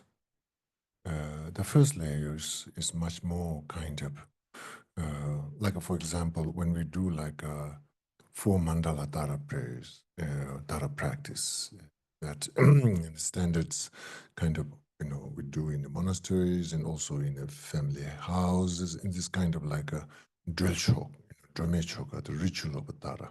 And that's basically, and when you're looking into that practice, it have a simple visualization of the merit field. That's it, and the rest of everything is it is kind of geared towards to the merit accumulation. It have a 7-limb practice. It have a mandala offerings, and it have like all this offering, expressions of your offering. So when the standard in a Dharma practice is a much more kind of a merit accumulation, and I think that's maybe our own existence, as we were talking earlier, grosser state of a mind. We are operating and functioning in a grosser state of a mind. And for that to kind of, not everything depends what you know and what you are trained, is need to be kind of like realized to make things happen based on your Dharma motivation. For that is basically merit accumulation becomes very important. So when you're looking into the practice, nature of a practice, the practice is what intended for. When you look at it, have a loss of that element, merit accumulation element. That's it. There's not necessarily too much about deepening into your own, as a thing, like as a we human being, we have 3 layers. The first layers as a grossest mind, then subtle mind, then extreme subtle mind. So it's not so much emphasis into the in a general speaking. I think I'm just general speaking, okay? So when you're looking into the practice, so therefore, so when we're relating with a Tara, now, so for us is removing obstacle. Tara is the liberator, removing obstacle through the different enlightened activity. Now, when you're looking into the way we are at this moment, looking is basically removing obstacle. To do that, we need a merit. Merit becomes very important. It's not just like without merit, just kind of removing obstacle is so basically, uh, merit accumulation makes that from our side, making much more condition to enlighten the activity to become more effective. So, so usually the standard Dharma practice is a much more kind of like so that give a message for us, like basically any when you have a Tara practice or Tara altar or Tara retreat or mandala Tara, that's like a merit accumulation. So basically, we need to kind of, merit accumulation is a very important, and that was done through the offerings and praises and mandala offering and the 7-limb practice and so on. So 4 mandala Dharma practice. That's basically to strengthening. It's almost like sometimes you say, before I take all this medicine, I need to strengthen my immune system. And similarly here, merit accumulation is basically you are strengthening your karmic immune system. Okay, so that's the kind of like, first you have to build up that strong. So you build up that foundation. So that is so almost, you need to think that, that is important. Otherwise, you go through detailed visualizations and doing that, our karmic immune system is not kind of grounded and strong, and then just becomes not effective, all these different another layers of our practice. So therefore, now the another one like Tara practice, when you look into later with the Kriya Tantra, and in a Kriya Tantra, and essentially what you're essentially, it requires lots of visualization. It requires lots of concentration. It requires fundamentally faith and devotion, extremely, both in general Tara practice and the Kriya Tantra practice. So now, essentially what you're doing is that you are trying to kind of absorb the blessings of the body, speech, and mind of Ayatara.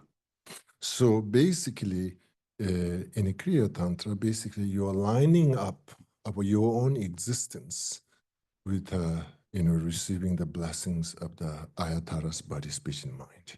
And even like a jenang, like a permitted kind of like a ritual permission related with the Kriya Tantra is much more designed with a kind of structure with a blessing receiving from the body, speech, and mind.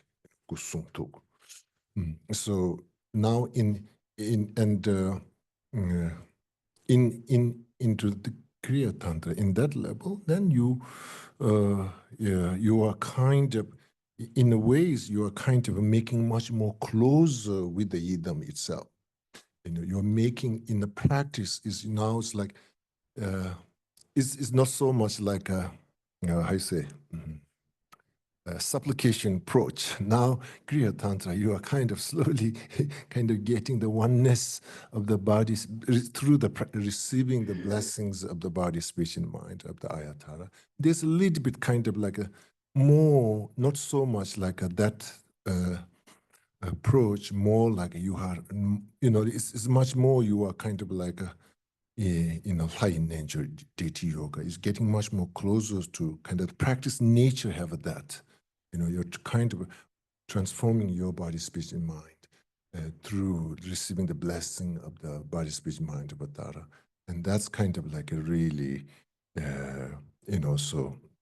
but, and then through that, then also kind of like a fundamentally the heart, which is basically, when we're doing the mantra recitation, you're really kind of getting, kind of like a oneness, to getting closer to the oneness of the heart of the idams and your heart. So when you're doing mantra recitation, concentration is a fundamental. At the meantime, that kind of like a oneness feeling, oneness.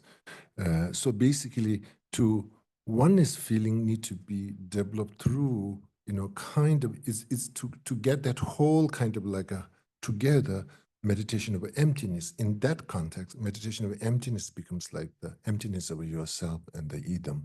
That awareness becomes the kind of like a primary, and that awareness. And then within that awareness, then you have the concentration and the devotion, and that kind of visualization is bringing that kind of like, oneness. High nature. So basically,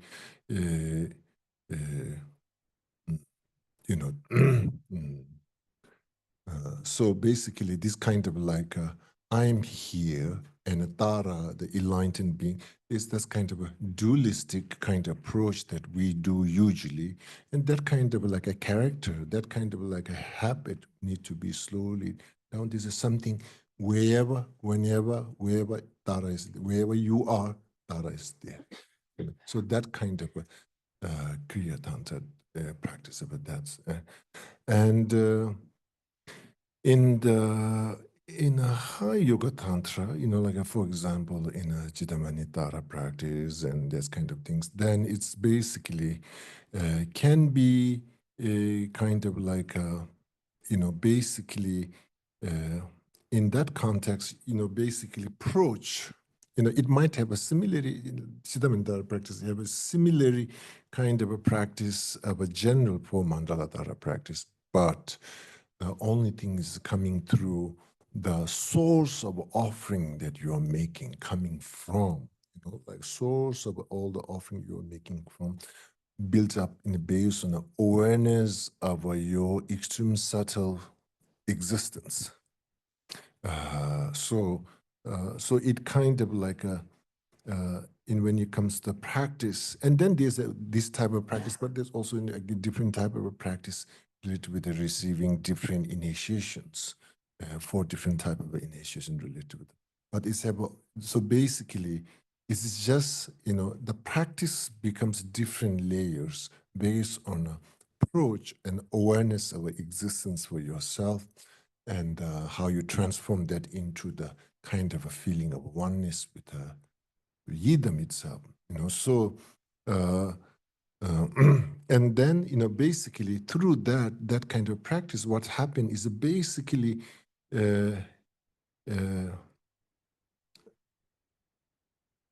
everything's your own experience are as a pure vision, and every sound, every smell, everything becomes kind of like a, basically transforming into the enlightened states. And so basically there can be two layers in a high yoga tantra level, and one is kind of like a contrived, and one can be uncontrived. Contrived, basically you just kind of like a project, you are intentionally projecting your experience of the world as a pure experience. You are not going to kind of like a different way of and that kind of a projections are kind of developed based on a kind of wisdom awareness. Based on a wisdom awareness, you project everything as a pure vision, pure experience. And basically, that exercise is very kind of like a, correlates with the existence of your subtle awareness, extreme subtle awareness. So anyway, so that's kind of like now what happens is now, for the high yoga tantra and the kriya tantra, both individual required to receiving in the initiation, and the initiator, the master, need to have the prerequisite. One thing is they have to receive the pure lineage and have to have the retreat and the requirements of the mantra accumulation and so on and so forth.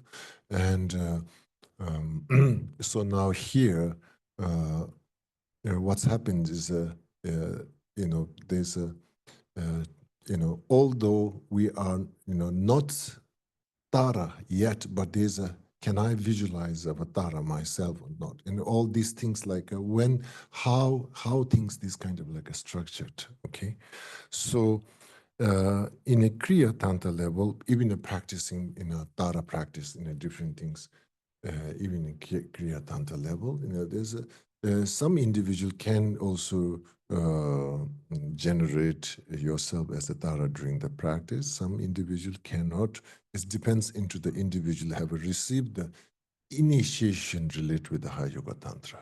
Okay, if you receive in a High Yoga Tantra initiation, then basically it permits you to that kind of like a lineage permission that allow to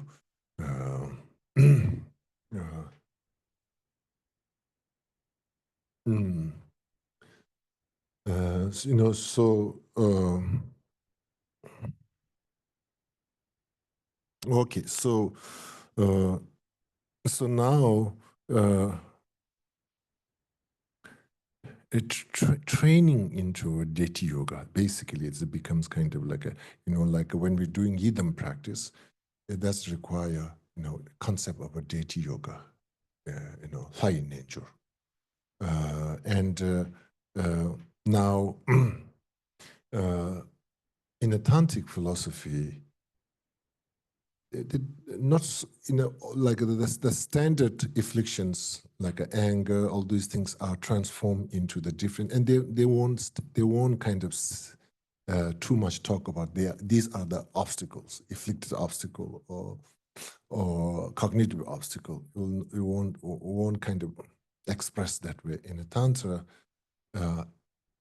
afflicted obscuration is a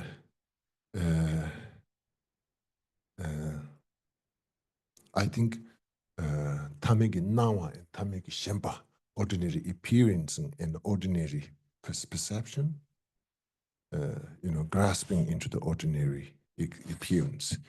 It's just like it doesn't have any kind of reactive things. It just have the fundamental base of what's becoming, what's really we have, why we are kind of exposed to experience anger and hatreds and graspings, because we have the appearing of ordinary appearance, ordinary grasping. So in a tantra, in a sutrayana, we talk like a grasping of a truly existence, which is making that it have a much more noticeable the flavor. We can kind of see it in tantric point of view. These are symptoms.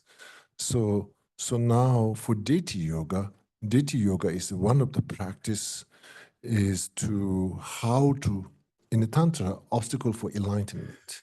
Obstacle for enlightenment is the ordinary appearing and ordinary, basically is what that means, maybe like ordinary appearance. What that means is it's just basically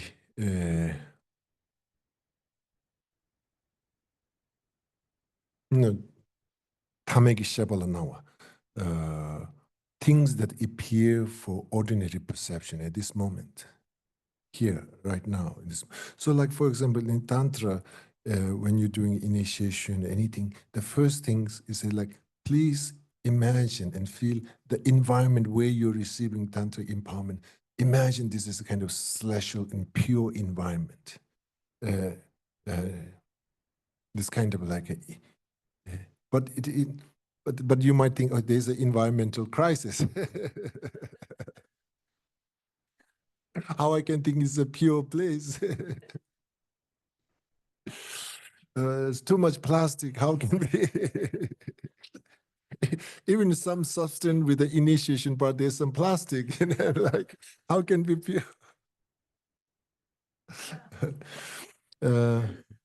I remember one time there's a relics exhibition in Portland, and I don't know who's the relics Mitra project, right? And there's one thing they told us. There's a sky relics. Sky relics is something there, and I brought my friend, some of my friends, and I was telling this is sky relics, and then she told me, "Are you sure it's not pollution?" I was so surprised, like never thought about like how she thought, I think I'm kind of caught in a pure vision, and she's looking for like, make sure it's not sky relics, it's not pollution. Also kind of like a shock and same time like, wow, it's kind of interesting. And then then I was kind of looking the word sky relics, and then like these days sky relics is a pollution in conventional world. You remember there's a sky relics in a relics exhibition? I don't know. I don't know. I have no idea. I was a kind of like believing everything. I was just believing. And when I told her, like she said, like, I'm sure it's not pollution. And I was kind of shocked and like, oh, what's that? Then the word sky relics and the things happening in the world, everything together. Oh, okay. So something is at the beginning, maybe you kind of like, what you mean that I can, like see everything as a pure. Tantra. But the first thing is that's the requirement. Everything sees as a pure. And now there's no intrinsic pollution. Pollution is something that created through our so when we say pollution, we feel like there's an intrinsic, there's something there. It's also again the real pollution is a manifestation of our own mind. So there's lots of how we pollute the world is not just kind of like what you call CO2 or carbon footprint. Negative karmic footprint. Maybe we should label different. Yeah. So all that. So anyway, if we believe so strong intrinsically, there is a pollution out there, externally, intrinsically. Totally, of course, human involvement is we are aware, humans creating, but we live there, something dualistically human creation. This is not something that footprints of our own karma. So basically, in a tantra, when you're saying that, is basically giving that how you say perspective. This entire is created through our own karma, our own kind of things. So there is a perception. So like for example, sometimes people ask, what is the best place you visit or best food you taste? It's everything depends the timing. It depends the state of my mind. Once upon a time, I was so hesitant to going to Arizona because I feel like Arizona is like 24/7 air conditions. I don't think so. The human should live there. I don't know. I was so hesitant to go, but I have to go there several times. And one time, a friend of mine moved there, and I really wants to visit. And I visit the same place that I never wants to visit before, but that time I really enjoying everything. Wow, I said, like, what's happened to me? Like the mind is just changing, and then suddenly the place is same place you're visiting, but suddenly you have this different approach for that. So mind. So basically, due to our own Dharma inspiration and due to our own devotion to the different yidams and the gurus, and that kind of circumstances, you transform. When we detach all that process, and then the asking transform all this, visualize this all. Maybe we don't need to visualize. We already feel this kind of. If we come through, builds up being aware, where's your inspiration, everything. Then it's like really we are ready to. We are kind of almost halfway there already before the teacher tells us to do it. We are already there, pure vision. Okay, so it's in a basically in the yidam practice is so much kind of like not this kind of individual characteristic our perceptions are dealing, not so much that just the general our perception itself, like how it worked, how it kind of like transform, and it's not individually applying antidote, and it's nothing something like that. It's basically emptiness meditation and just some kind of balance, their perception, view, your,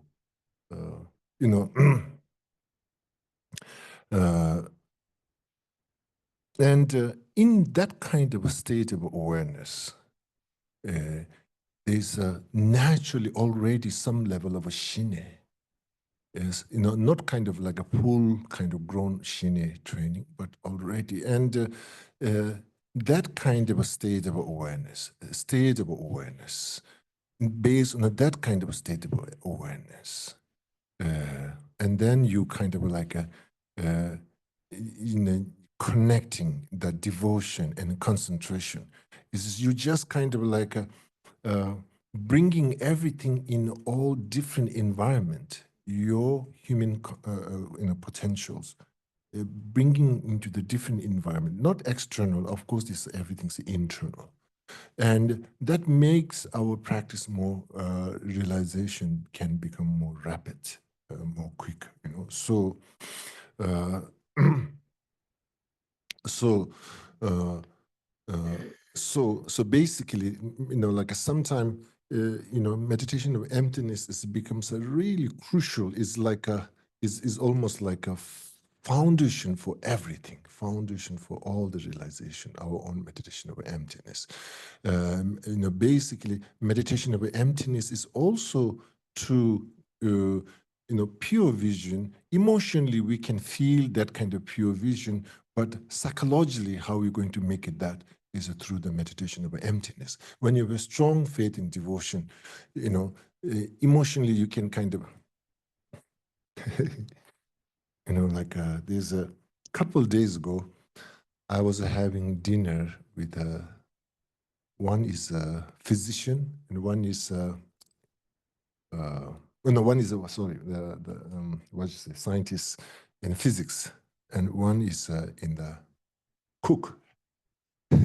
He knows lots of cook recipe, and the same time knows the history of the different cooks, you know, different foods that came to Nepal, you know, different cross, the you know, cross culture, like how they so three of us making momo, and I haven't met this physics science Nepali guy, and we are talking, and I say like, oh, and I'm interested in physics, and he's doing some research, so we discuss. So anyway, you know, basically, I'm trying to explain the Buddhist theory of relativity and absence of intrinsic reality and so on and so forth. Then he said like, he looked at me, it looks like a psychological relativity. He's, he's a, he's a, he wants to see relativity something not psychological, more measure, more matters, and at that moment I thought like, oh, yeah, what's that? What do you mean that? Well, like it, you know, because it's so much in the Buddhist philosophy. It's everything is psychological. Mind is the everything. A relativity theory is explained through the mind, not through the gravity and all that. So basically, uh, uh, but when he said, "Oh, this looks like a psychological relativity," psychological, and but anyway, you know, the existence, you know, fundamentally, there's no intrinsic existence, and plus no external existence. That's the kind of like a fundamental view. So now it's left to what is the way of existence. So in the practice, basically, meditation of emptiness, of course, there's a, you know, kind of, you go through that kind of understanding and convincing yourself, and you're trying to see the world as an imputely existence, and you're empowering your own, in a way, you're trying to empower your own awareness, which the world is created, you know. So anyway, that translating into your sadhana practice, basically now here, you know, I can transform and I should transform. I should transform it. So that sadhana practice is basically constantly transforming the world where you are through your own faith and a devotion, and not through kind of like a blind faith. There is a awareness of a relative truth, emptiness. And based on these awareness and your own heart connection with the Idam, and if, you know, so basically that kind of like a transformation and a purification really kind of like awakes your, you know, the subtle existence of your own self, you know. So it's just kind of like everything's obscured, you know, it becomes like a so much uh, uh, obscuration once we believing our own perception there's external and intrinsic realities there. And that becomes kind of like a burying everything as our potential. So it is one of the method is kind of like that's how you kind of what you say method to overcoming and liberating from those kind of which kind of karmically kind of buried where we kind of our own. So this training into the deity yoga is a method to is a method to kind of like liberating and kind of clarifying the obscuration to awakening our subtle state of awareness, which have a full potential. So that's kind of like we need to see as not as like a deity yoga and sadhanas is something you're doing for Tara. No, you're not. The main purpose, all this visualization, main purpose is something to a full potential, our own full potential to awake, and that so we can do, we can benefit sentient being. So maybe sometimes bodhisattvas are, sometimes I feel like bodhisattva, their main purpose is to get enlightened. I don't think so. Enlightenment is maybe like it's just like a byproduct. Yeah. The main purpose to wants to help to loved ones, help to liberate sentient being. That's really wants to do that. Bring something different to sentient being, to help sentient being.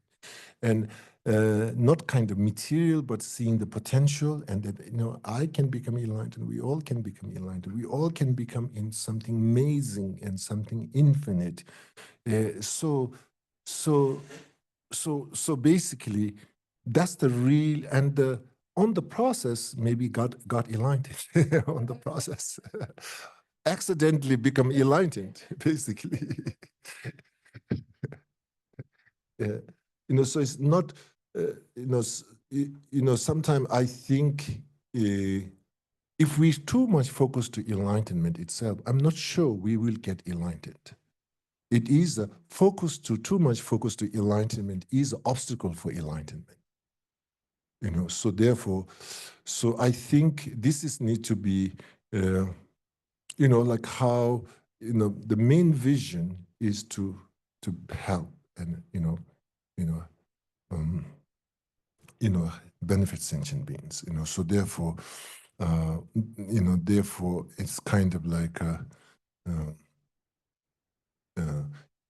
maybe if we're too focused to enlightenment, then maybe our own enlightenment, maybe we say purpose of benefiting sentient being, even we kind of like include it, that if focus go too strong to obtainment of, still if there's like a weight more towards to the enlightenment of yourself, may fall into egotistical and may more vulnerable to things. So like a really is like a kind of like a secondary purpose in enlightenment is the main purpose to benefit sentient being, and so that you kind of navigate through the obscurations and overcome, and you label enlightenment or not label, maybe doesn't care, who cares, labels enlightenment. So basically most comes to your potential to benefiting sentient being, how much that becomes like effective, and maybe the labeling enlightened, maybe the later people labeled, maybe later on, maybe Milarepa never say he's enlightened. Maybe later people say, oh, he's enlightened. We give the what you call the certificate for the previous practitioners. Oh, now they are enlightened. Okay. Yes. Mm-hmm. Mm-hmm.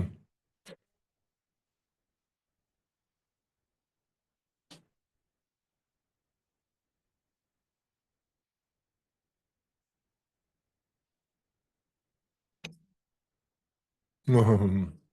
Mm-hmm. Mm-hmm. Mm-hmm.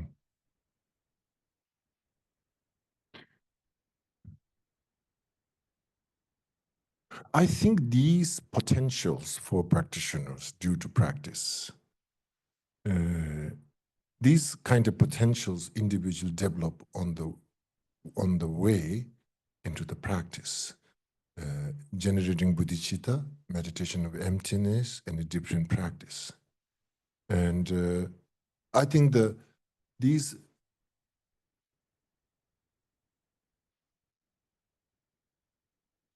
I think, even like a clairvoyance, if we kind of like too much pay attention to just to generate, kind of different, potential of a state of your awareness,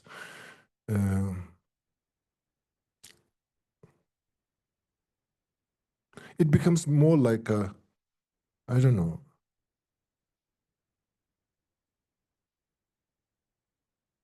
I mean, like sometimes we like kind of organized and okay, this is what I want to do. This is how you do, like that kind of like. But in a reality,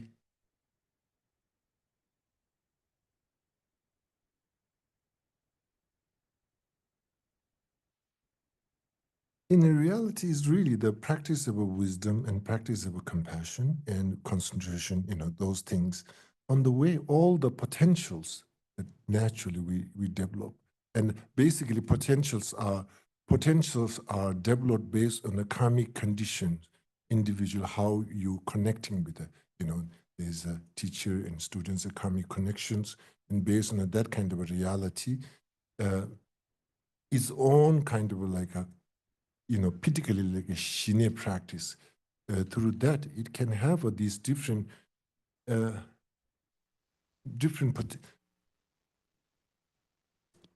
I mean, like there is a different training to doing like different clairvoyance. There's a different trainings, but sometimes I'm not sure is can become distraction.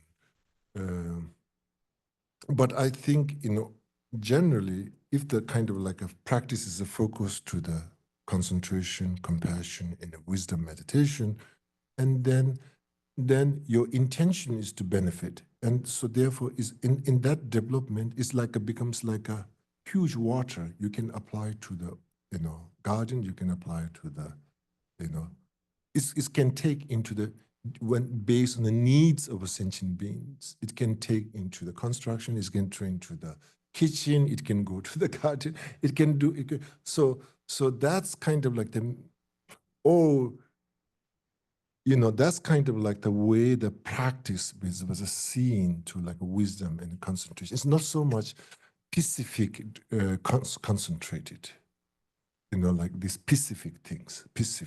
I think specific things can arise through the karma and the condition when you meet. But again, there's individual can do focus more specific enlightenment. Maybe this becomes more good orientation for us to, okay, enlightenment, but I'm getting this alignment to benefiting sentient being. But anyway, getting enlightenment. I want to get enlightenment. First, I need to get enlightenment.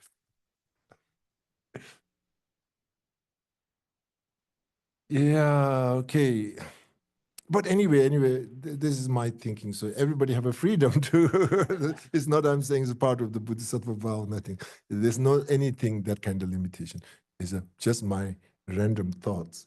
Like, it just came like, because sometimes in my own practice, when you focus too much enlightenment, of course, benefiting sentient being, but my enlightenment is kind of, for me, is uncomfort a little bit.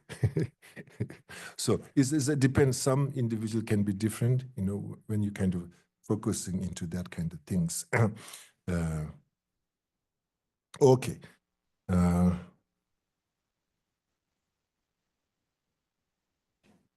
Okay.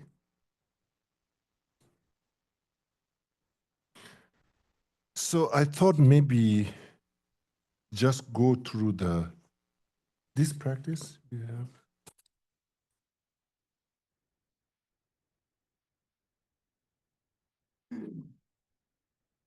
the practice was composed by Lama Yeshe. Rinpoche, yeah. Rinpoche and Lama Yeshe. Okay, good.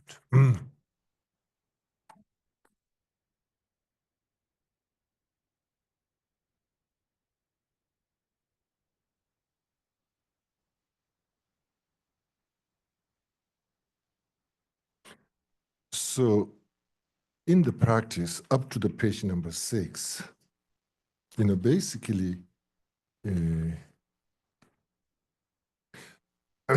are doing Tara practice is for gaining realization of a Lamrim and getting realization in a Tantrayana path.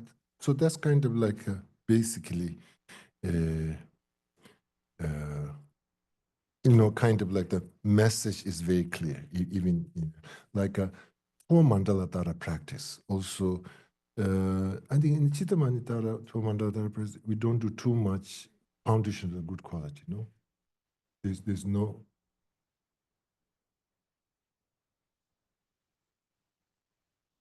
yeah, yeah. But in a general, when the Lama Disha's approach, when you're doing, there's a quite often we do each sections we do foundation of good qualities, like kind of like inserted very I say encouraged to do that. So basically what's happening is we're doing Tara practice not for getting good job or goes job interview goes well, it becomes like too mundane. So therefore, this kind of like a really the purpose of a life is not just getting good job, and purpose of life is if there's only this gross mind, then of course maybe just purpose of life is getting good job and good house. Maybe purpose of life is to like becoming this potential everything. You can transform this Lamrim meditation. Lamrim meditations, I think, is one thing. Is I think a Lamrim meditation is trying to understand our own self much more better. And Lamrim meditation is trying to see in 3 layers of our own potential. Basically, Lamrim meditation sometimes like these Lamrim meditations like seeing your potential. Right now our potential is so our potential, and we're just kind of looking for only for this life, something is good for here, for so Lamrim is saying your potential is not only here, but your potential can extend for future life. That's the kind of basically so-called small scope. And then this medium scope's basically telling us your potential, just don't talk about next life. You can liberate it. You have a potential for liberation yourself.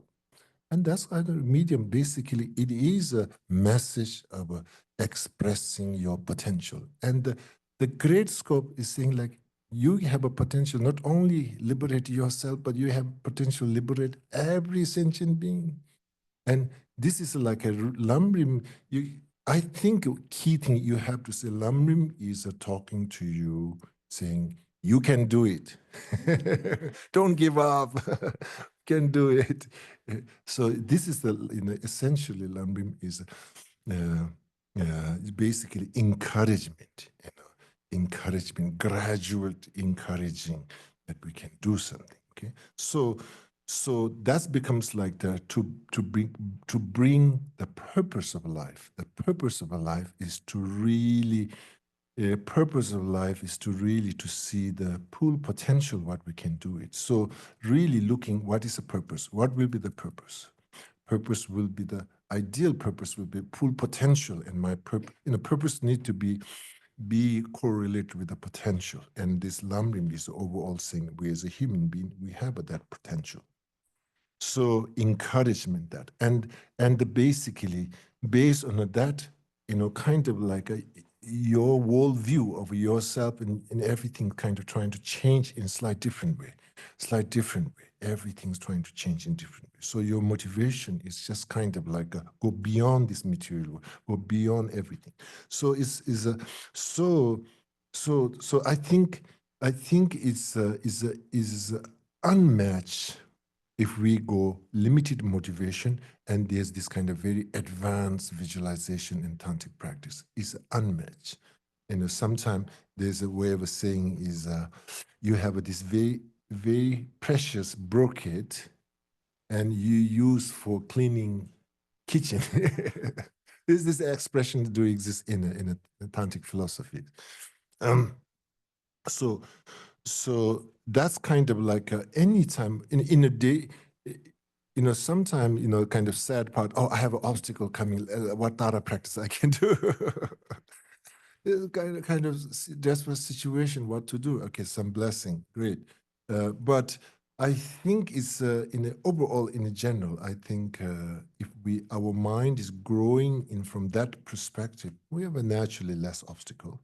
Okay, so now this kind of like motivation, basically motivation and acknowledgement of your own potential, which is basically Lamrim, and here in the practice up to page number 6, is that's the kind of like and that's correlates your purpose of your life. So this kind of like at the beginning, maybe it doesn't becomes really true to yourself, but at least intellectually or theoretically, you have some kind of agreement, and you felt that's kind of really important.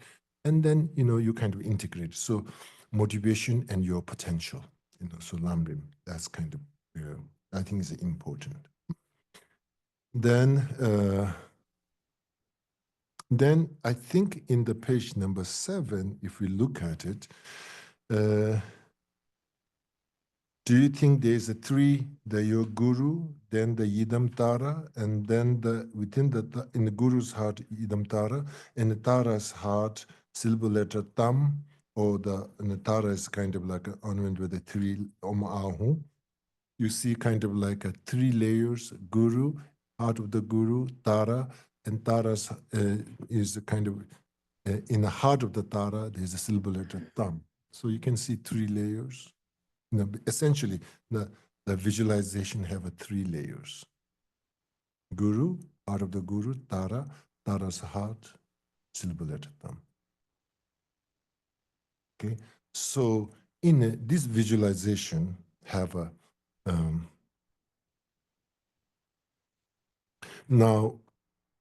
now here what happens is this is something in a tantra. Guru Yidam inseparability is one of the key point, and the reason behind I think Guru Yidam inseparability is basically a karmic, immediate karmic reality, and that everything is some way to kind of like a transforming related with how you exist. We are karmic being, so therefore inseparability of Guru Yidam. So here, sometimes this visualization,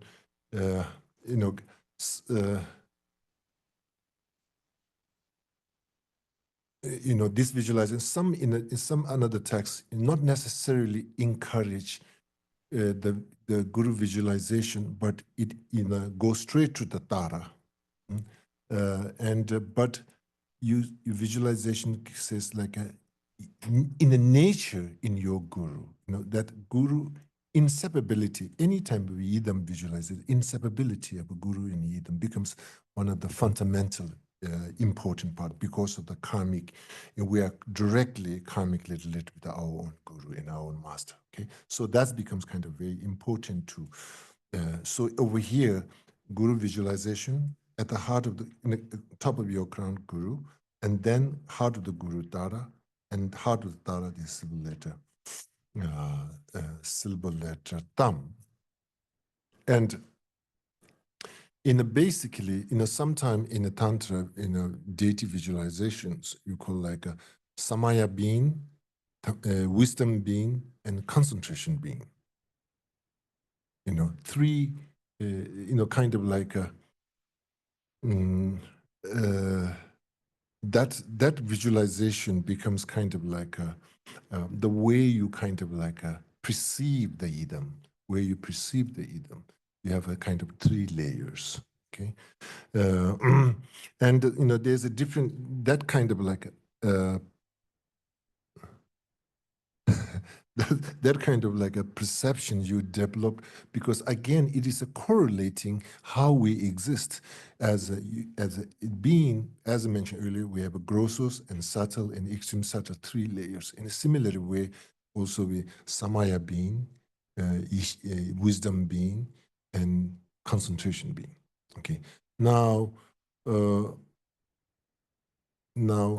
Sempa, in this I mean, like in this visualization, maybe the Tara, I mean, like a guru plays some type of a Tamsi Sempa in the Samaya being kind of like a plays role, and Yishi Sempa, the Tara itself is visualizing in your heart, and anytime when you visualize the wisdom being, for that.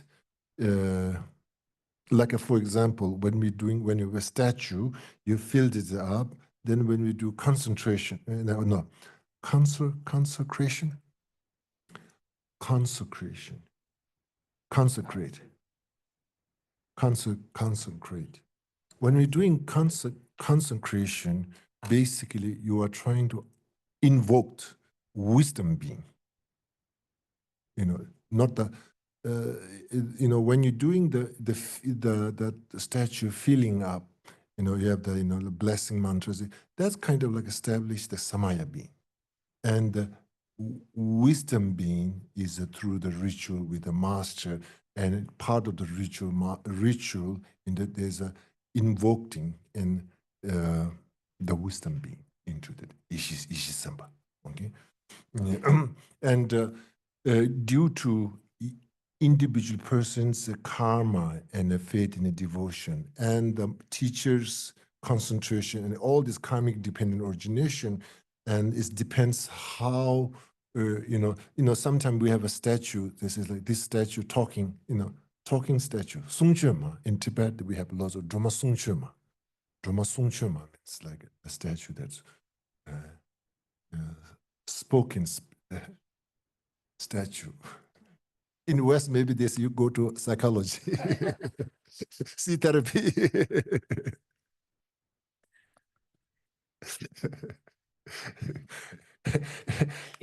Early Nalanda masters, those great masters, always somehow they're hearing things, somehow they're seeing this, and maybe Western psychology, there was a diagnosed difference.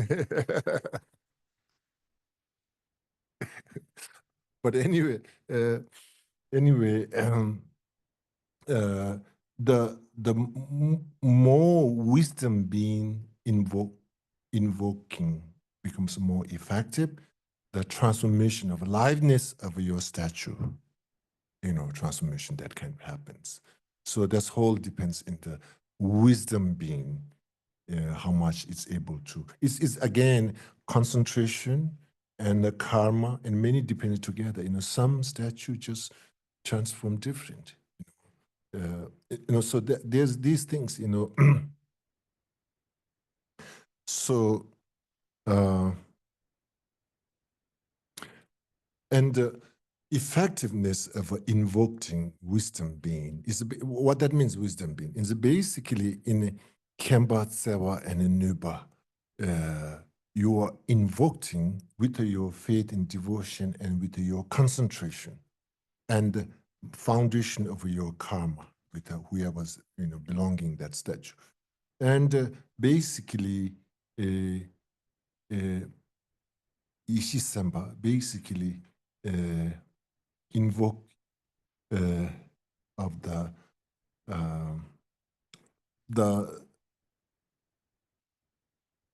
Kemba, Tsewa, Nuba, enlightened quality, enlightened wisdom quality, method quality, potential quality, enlightened activity quality. All these are, in the ritual, basically, with your faith and your devotion, you invoke all these things from 10 directions in aspect of a Tara or aspect of a different, symbols, and absorb into that statue. So that's kind of like the mainly concentration and your devotion and in the wisdom being kind of like Okay, so so basically what I'm saying over here is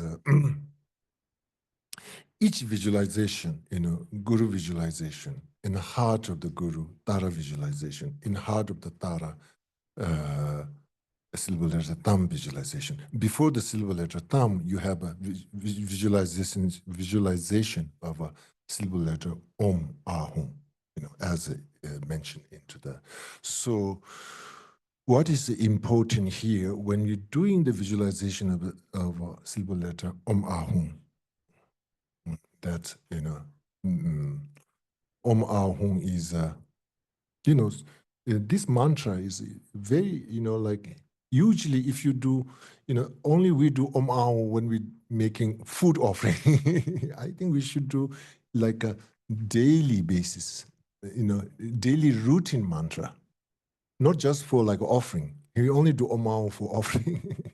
So Om Ahum, this mantra is a very powerful mantra. I mean, like it's body, is represented by, but usually Om Ahum, this mantra includes all mantra. Maybe if you have too many mantra commitment, just do Om Ahum mantra. It's a very everything in one. We like to have that.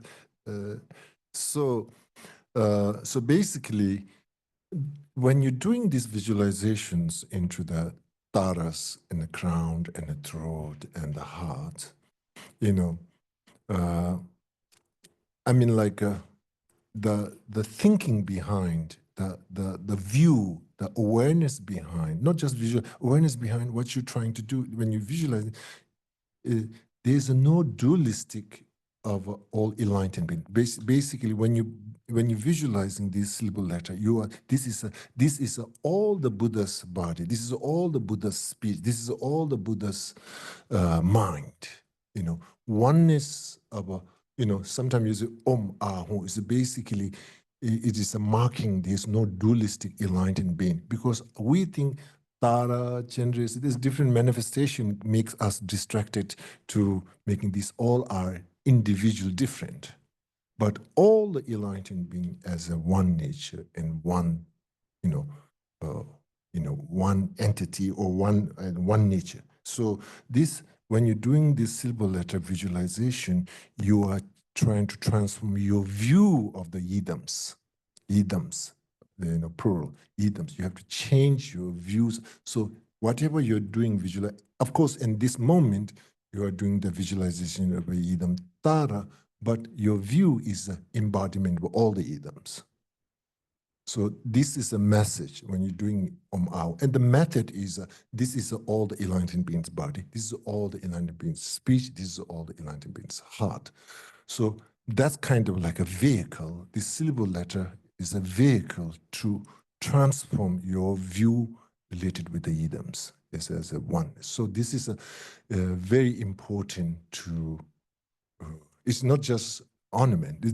Ao is not ornament, it's kind of strange ornament. It is an important message, and a kind of like a non-dualistic view of an enlightened state. Okay, that's very important. So basically, when you don't rush to go to the next to visualize silver letter Tam, and then I can do mantra accumulation. You have these ones. Once you do these ones, kind of like kind of push further dualistic view towards to non-dualistic. It's gradually pushing, even expressing. I think it's important, and then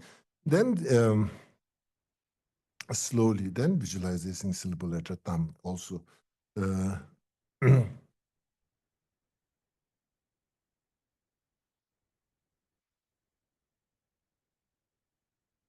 So maybe the question comes: the Hung and Tam, which way in the front?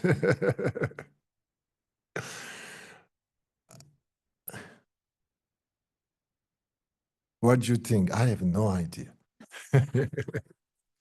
Listen, no, no. I think whatever comfortable for your concentration.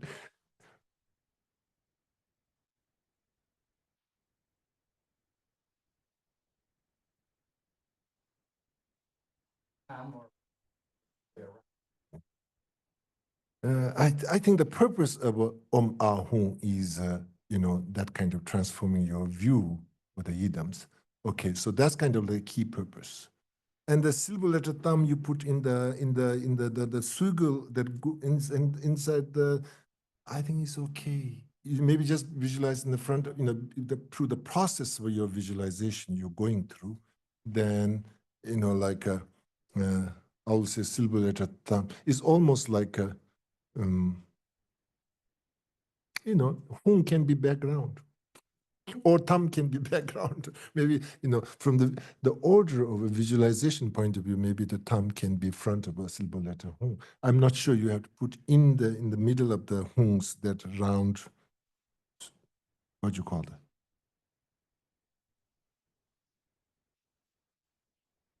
Yeah. Mm. Yeah, I think, yeah.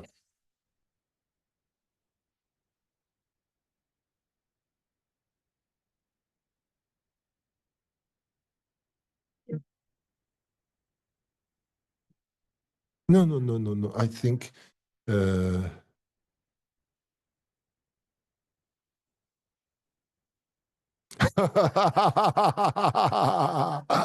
that's true, that's true. Not only that, Taras, I'm missing my home. What you doing? The Yidam is not going to scold us. Where's my home? Before you did my thumb visualization. Okay. Yeah, there's so many. I think definitely you go through the silver letter Ahum and you transform your view. After that, you can fade it, you can sit aside anything. If you miss the visualization of Ahum and you miss the transformation, then yeah, we're in big trouble. Okay. Anyway, this is only here. My teacher will scold me. My teacher will. I'm sorry. Just anyway. Anyway, so uh, uh,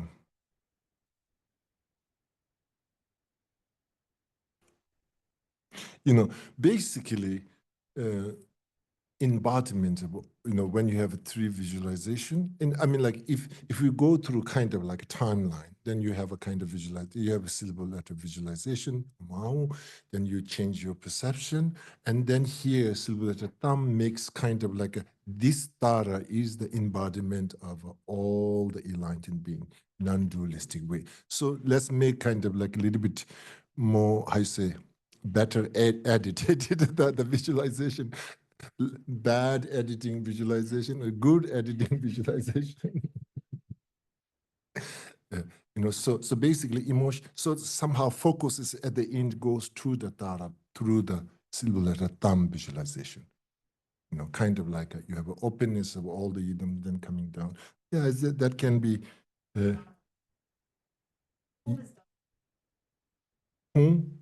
Yes, yes, Dharmakaya.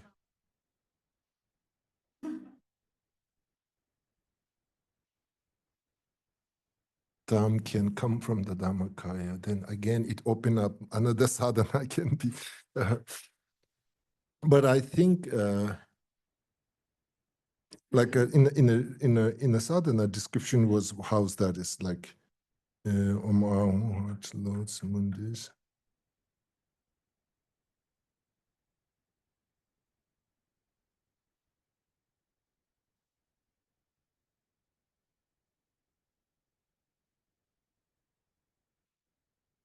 So in this sadhana, silver letter Tam is a kind of revered more than the Om Ahum, no? And silver letter thumb got all the kind of like cushions and somehow it didn't treat equally.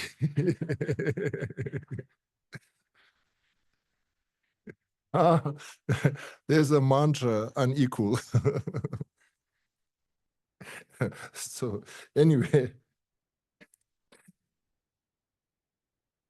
uh, okay. syllable letter tam here becomes more serious. So anyway, in the basically,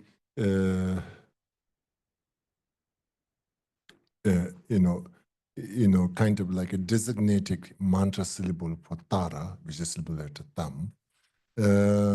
So here, due to our own sadhana practice, what we're doing, the purpose of Om Ahu is trying to seeing that visualization as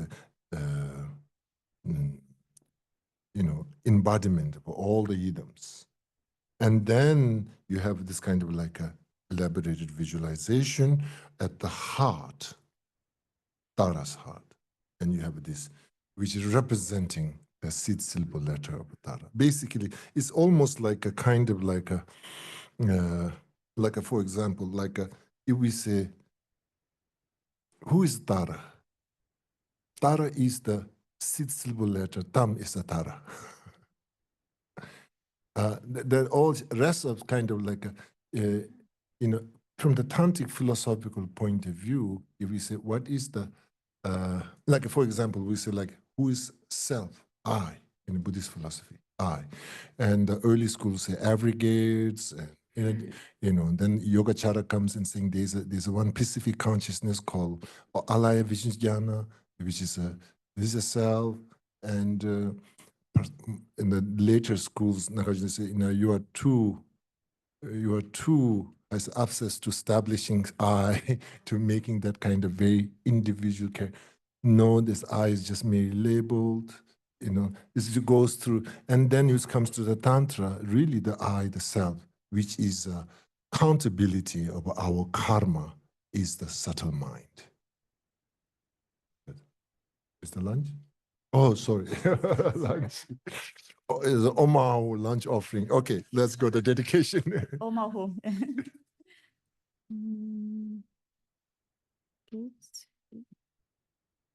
Aji poki joshe me to tram rira blinche nye de gyambadi sangye shinde me te uwa ye roku nam dak shing la cho par cho yidam guru ratna mandala neyataya ne Kevadi yinyudu dalama sange drgyurne drova jigyamalupa Deyi salago barsho janju sencho rinpoche mage panam ge gyurshik Ye pa yam pa me pa ye, God ne gon du pel war sho.